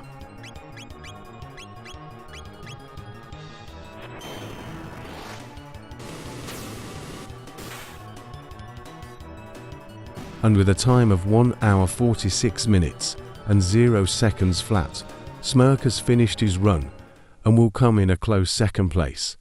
Thanks again for watching, and good night. BeautyInDiscovery uses the base lightning here, but any lightning will achieve the shock effect. Luminaire would be the best choice for its damage output. With this party, however, just spam Antipode 3 and end the fight in 2 or 3 turns, as Nisbal in Jets of Time has no magic resistances in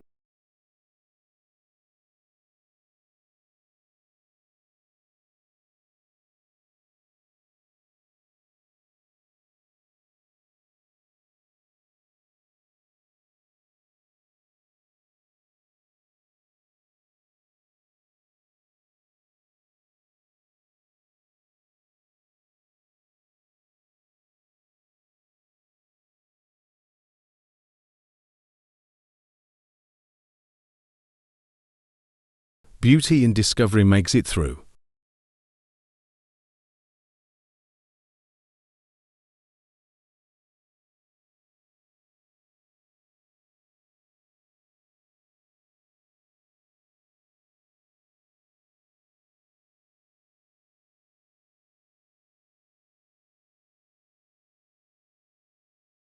Great skips for BeautyInDiscovery.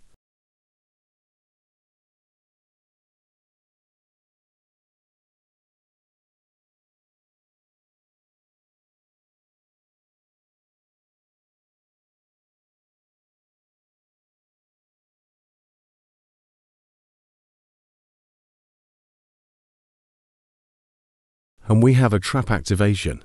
These two buttons are deceptively large and easy to hit if you aren't careful.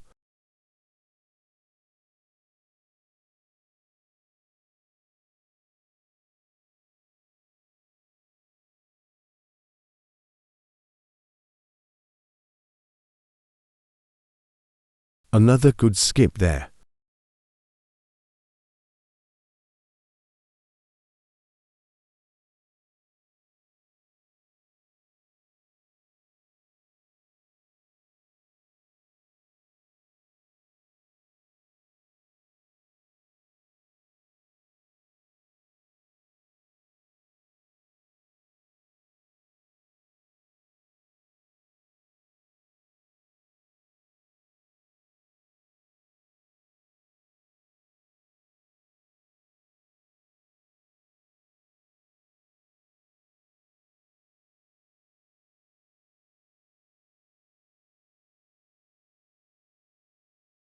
BeautyInDiscovery uses physical attacks on Ozala, but this isn't effective.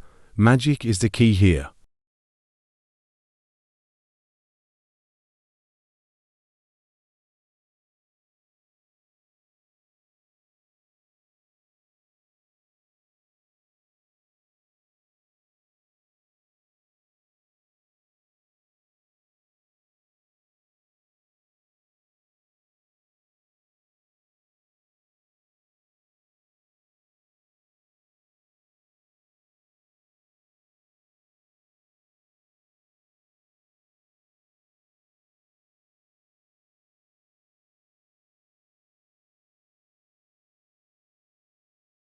Ozala goes down.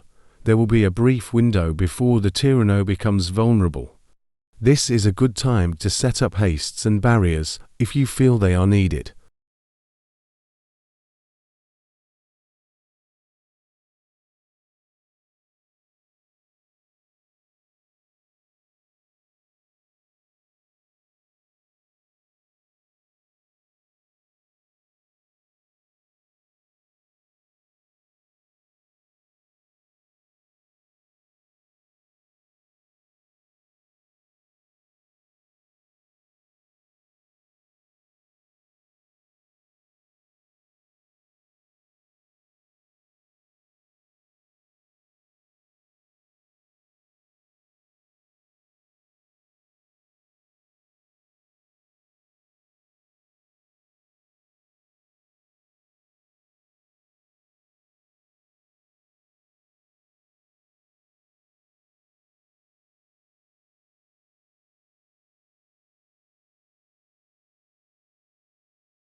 BeautyInDiscovery takes the Tyranno down and is moving on to the final push.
and we begin our final descent.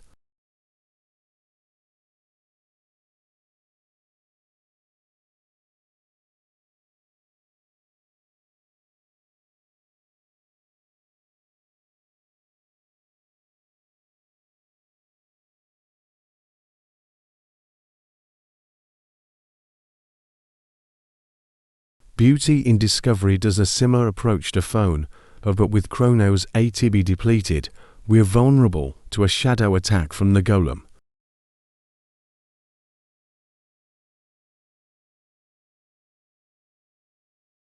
And yes, it hurts.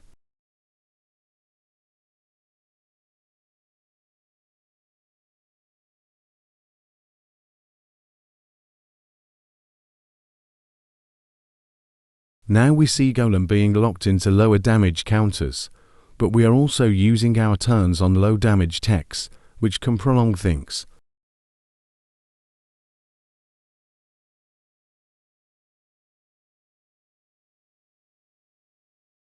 That's more like it.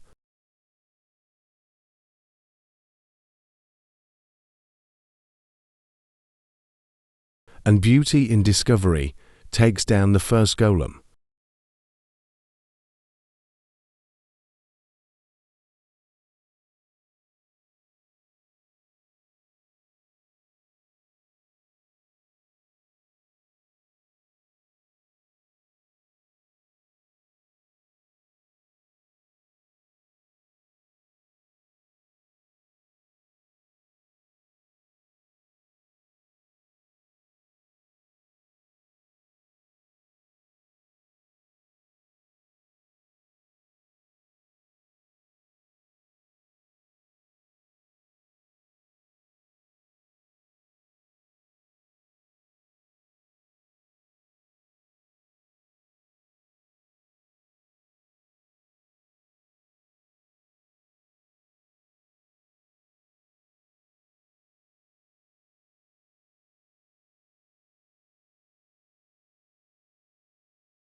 Good routing so far.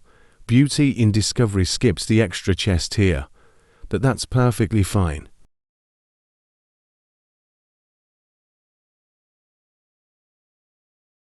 Here we have an oopsie pull.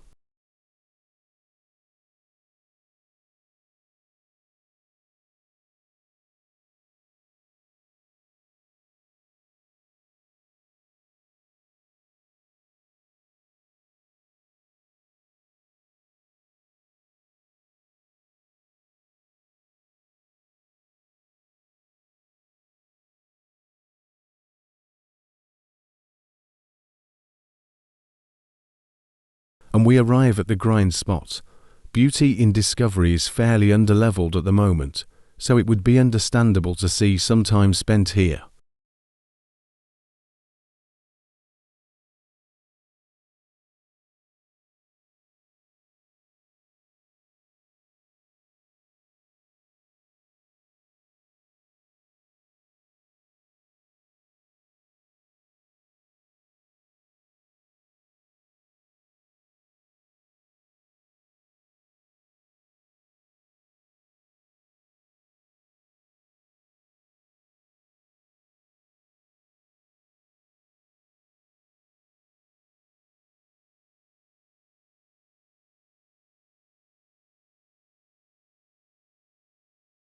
A bit of a long fight there. Flare perhaps could take it all out in one hit. It normally does.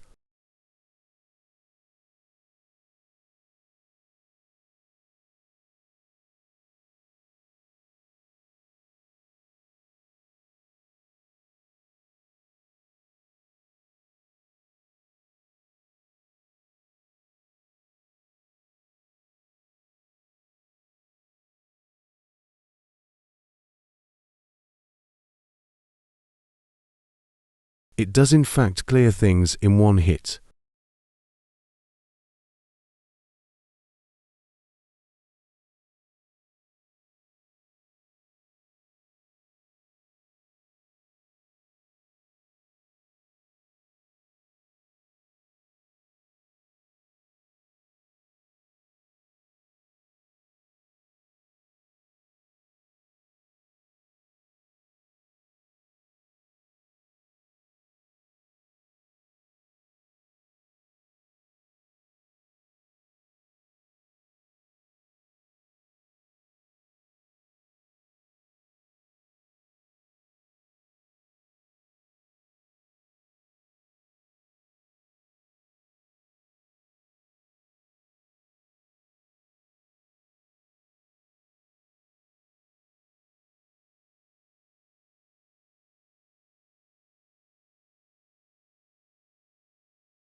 and with a level 30 party BeautyInDiscovery decides it's time to go.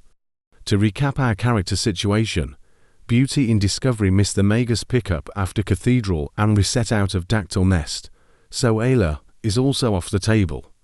We had the potential for a frog recruit with the mass immune, but a misunderstanding about hero medal stopped that.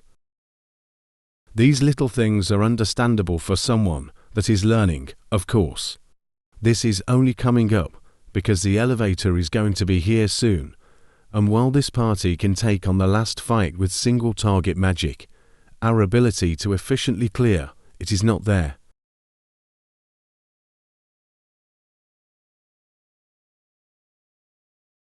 BeautyInDiscovery with a clean skip of the third encounter there.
We run from the skippable fight to save some time.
BeautyInDiscovery uses lightning to heal.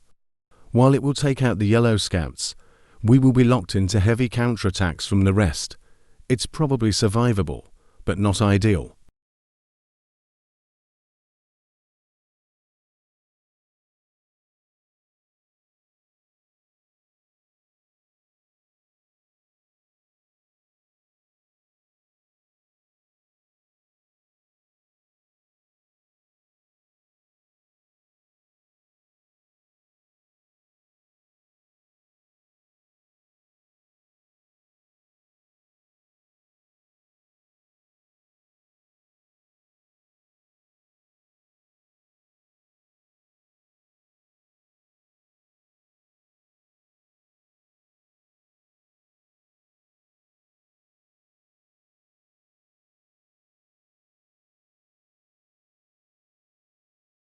A bit sketchy, but we got through it.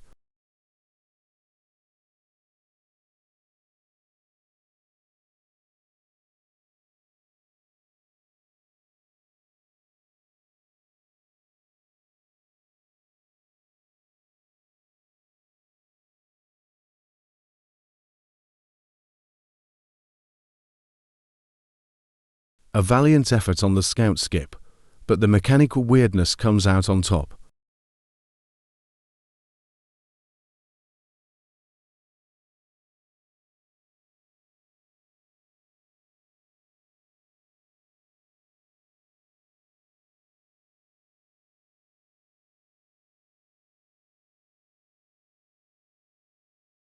And a good scout skip there.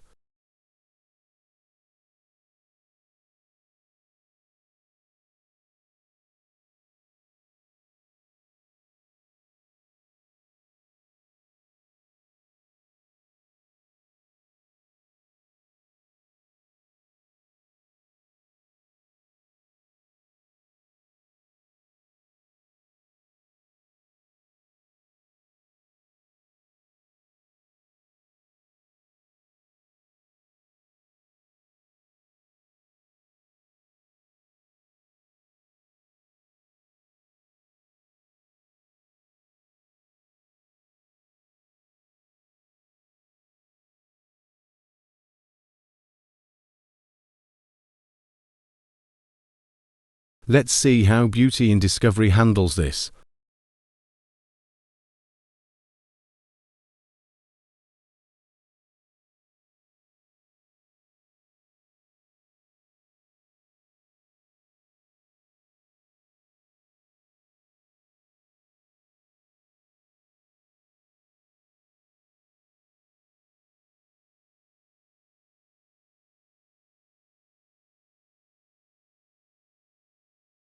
We have a fire sword going out. This is fine, but fire sword does more damage and would hit both golems. Thankfully, we have an ice on deck to lock them both into a weak attack.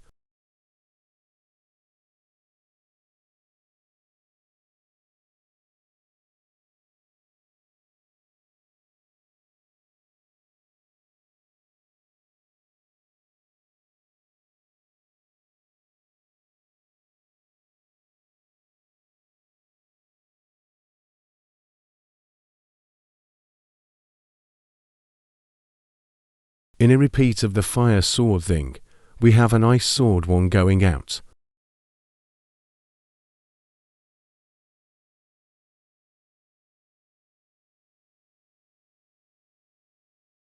One golem goes down.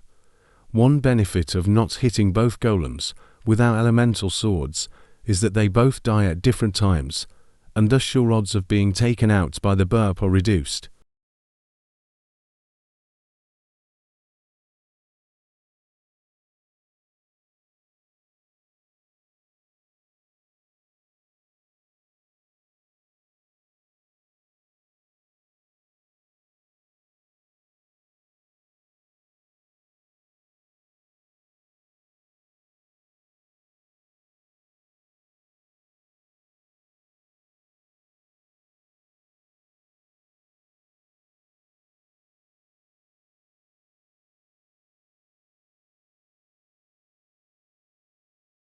And we are moving on to Lavos.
BeautyInDiscovery to be going for the safe route of status immunity.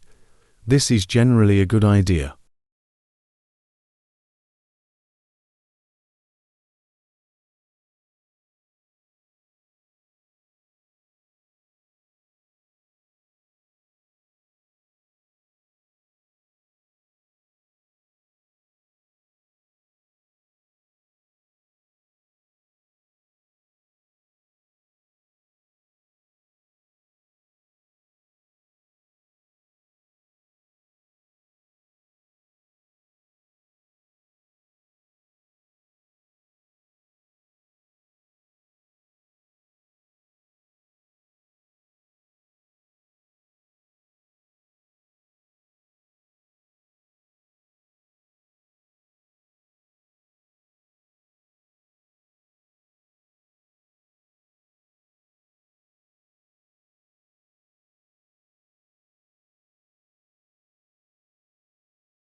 BeautyInDiscovery is going for kamikaze strats here.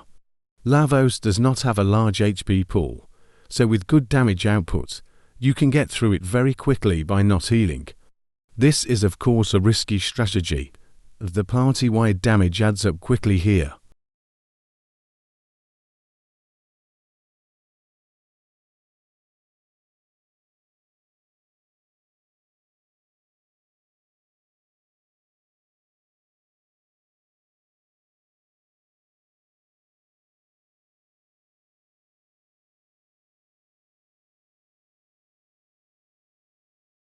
The risky plays may be coming back to bite us here.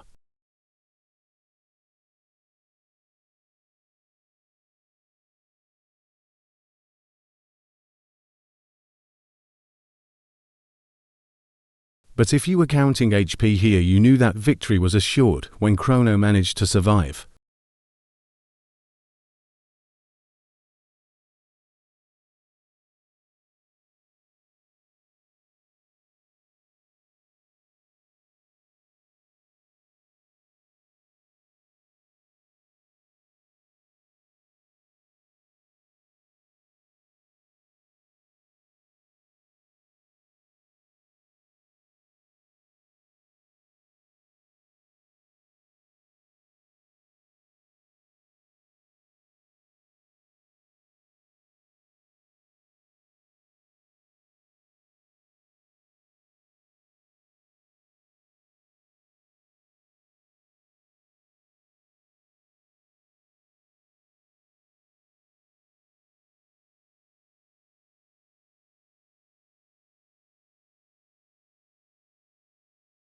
Let's see if kamikaze strats are on the menu a second time.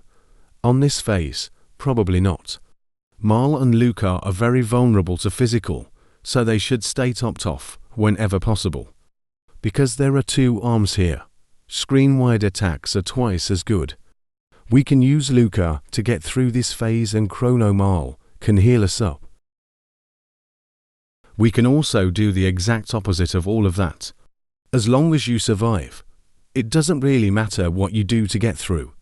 Speaking of things not mattering, Marl eats the double banana attack. There's not really anything that could have been done to stop that from taking her out. We see a life from Chrono. This isn't utilized much, but it does provide more healing than a revive item.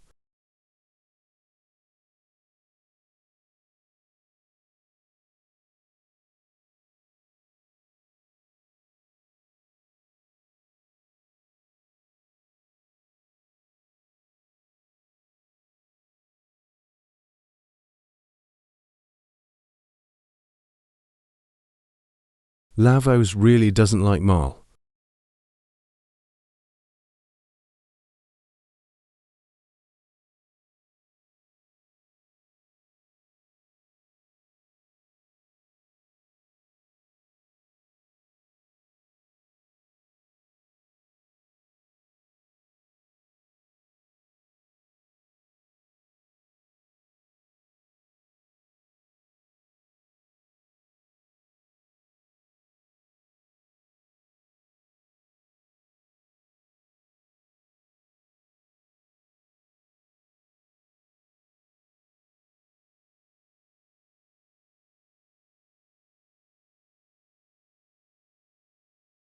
BeautyInDiscovery seems to also not like Marl. She hasn't really been healed out of her status ailments in these fights. This is generally something you want to do, as they can provide a lot of benefit the longer the boss goes on.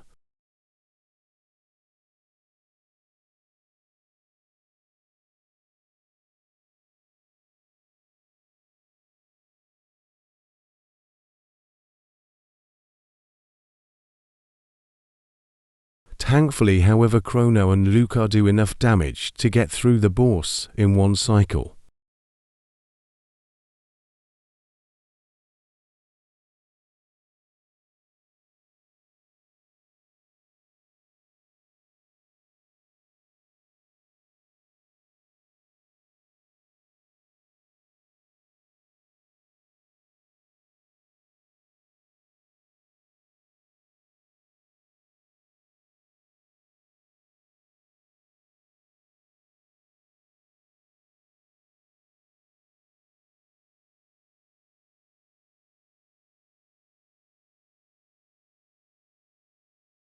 And a good menu glitch for BeautyInDiscovery.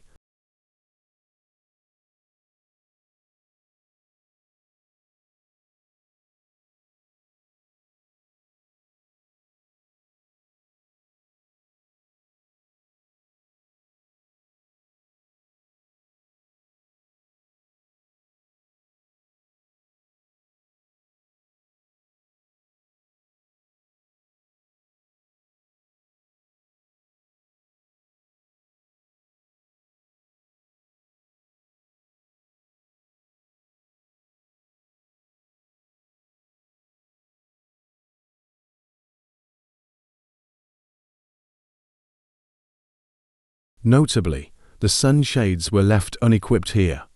The game text doesn't do a great job of explaining it, but sunshades gives a 25% boost to all damage a character does, whether it is attacks or magic. It's hard to pass up for any party. Looks like sent a bit strats here.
And we see a flare guy out here.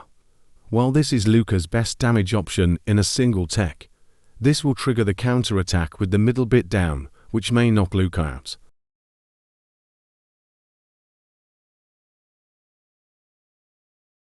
And it does.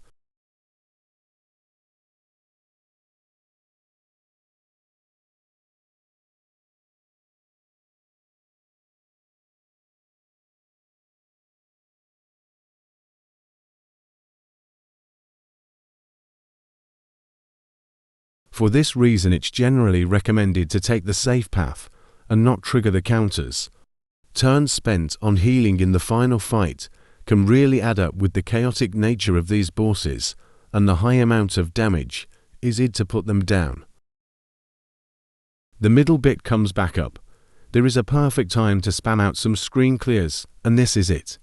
For a few turns the core will still have its guard down, so you can take it and the middle bit out at the same time.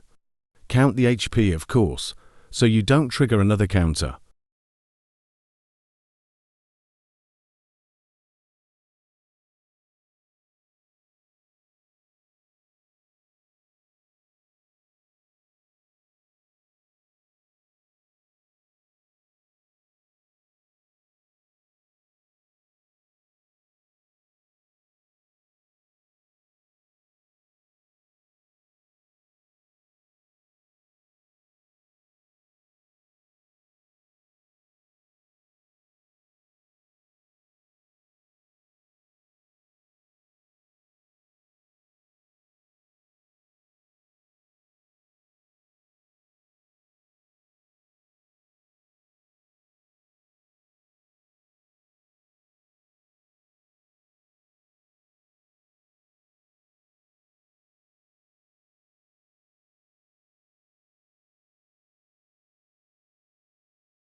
This second core attacking phase went much smoother, with no counter-attacks triggered and all turns spent on offense.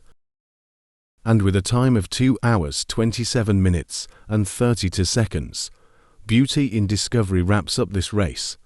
With a bit more practice I think he can shave that time down considerably, but it is still a good showing. Thanks again for watching. Be sure to like, comment and subscribe. Join the Discord and play with us, and please free me from this AI commentary prison.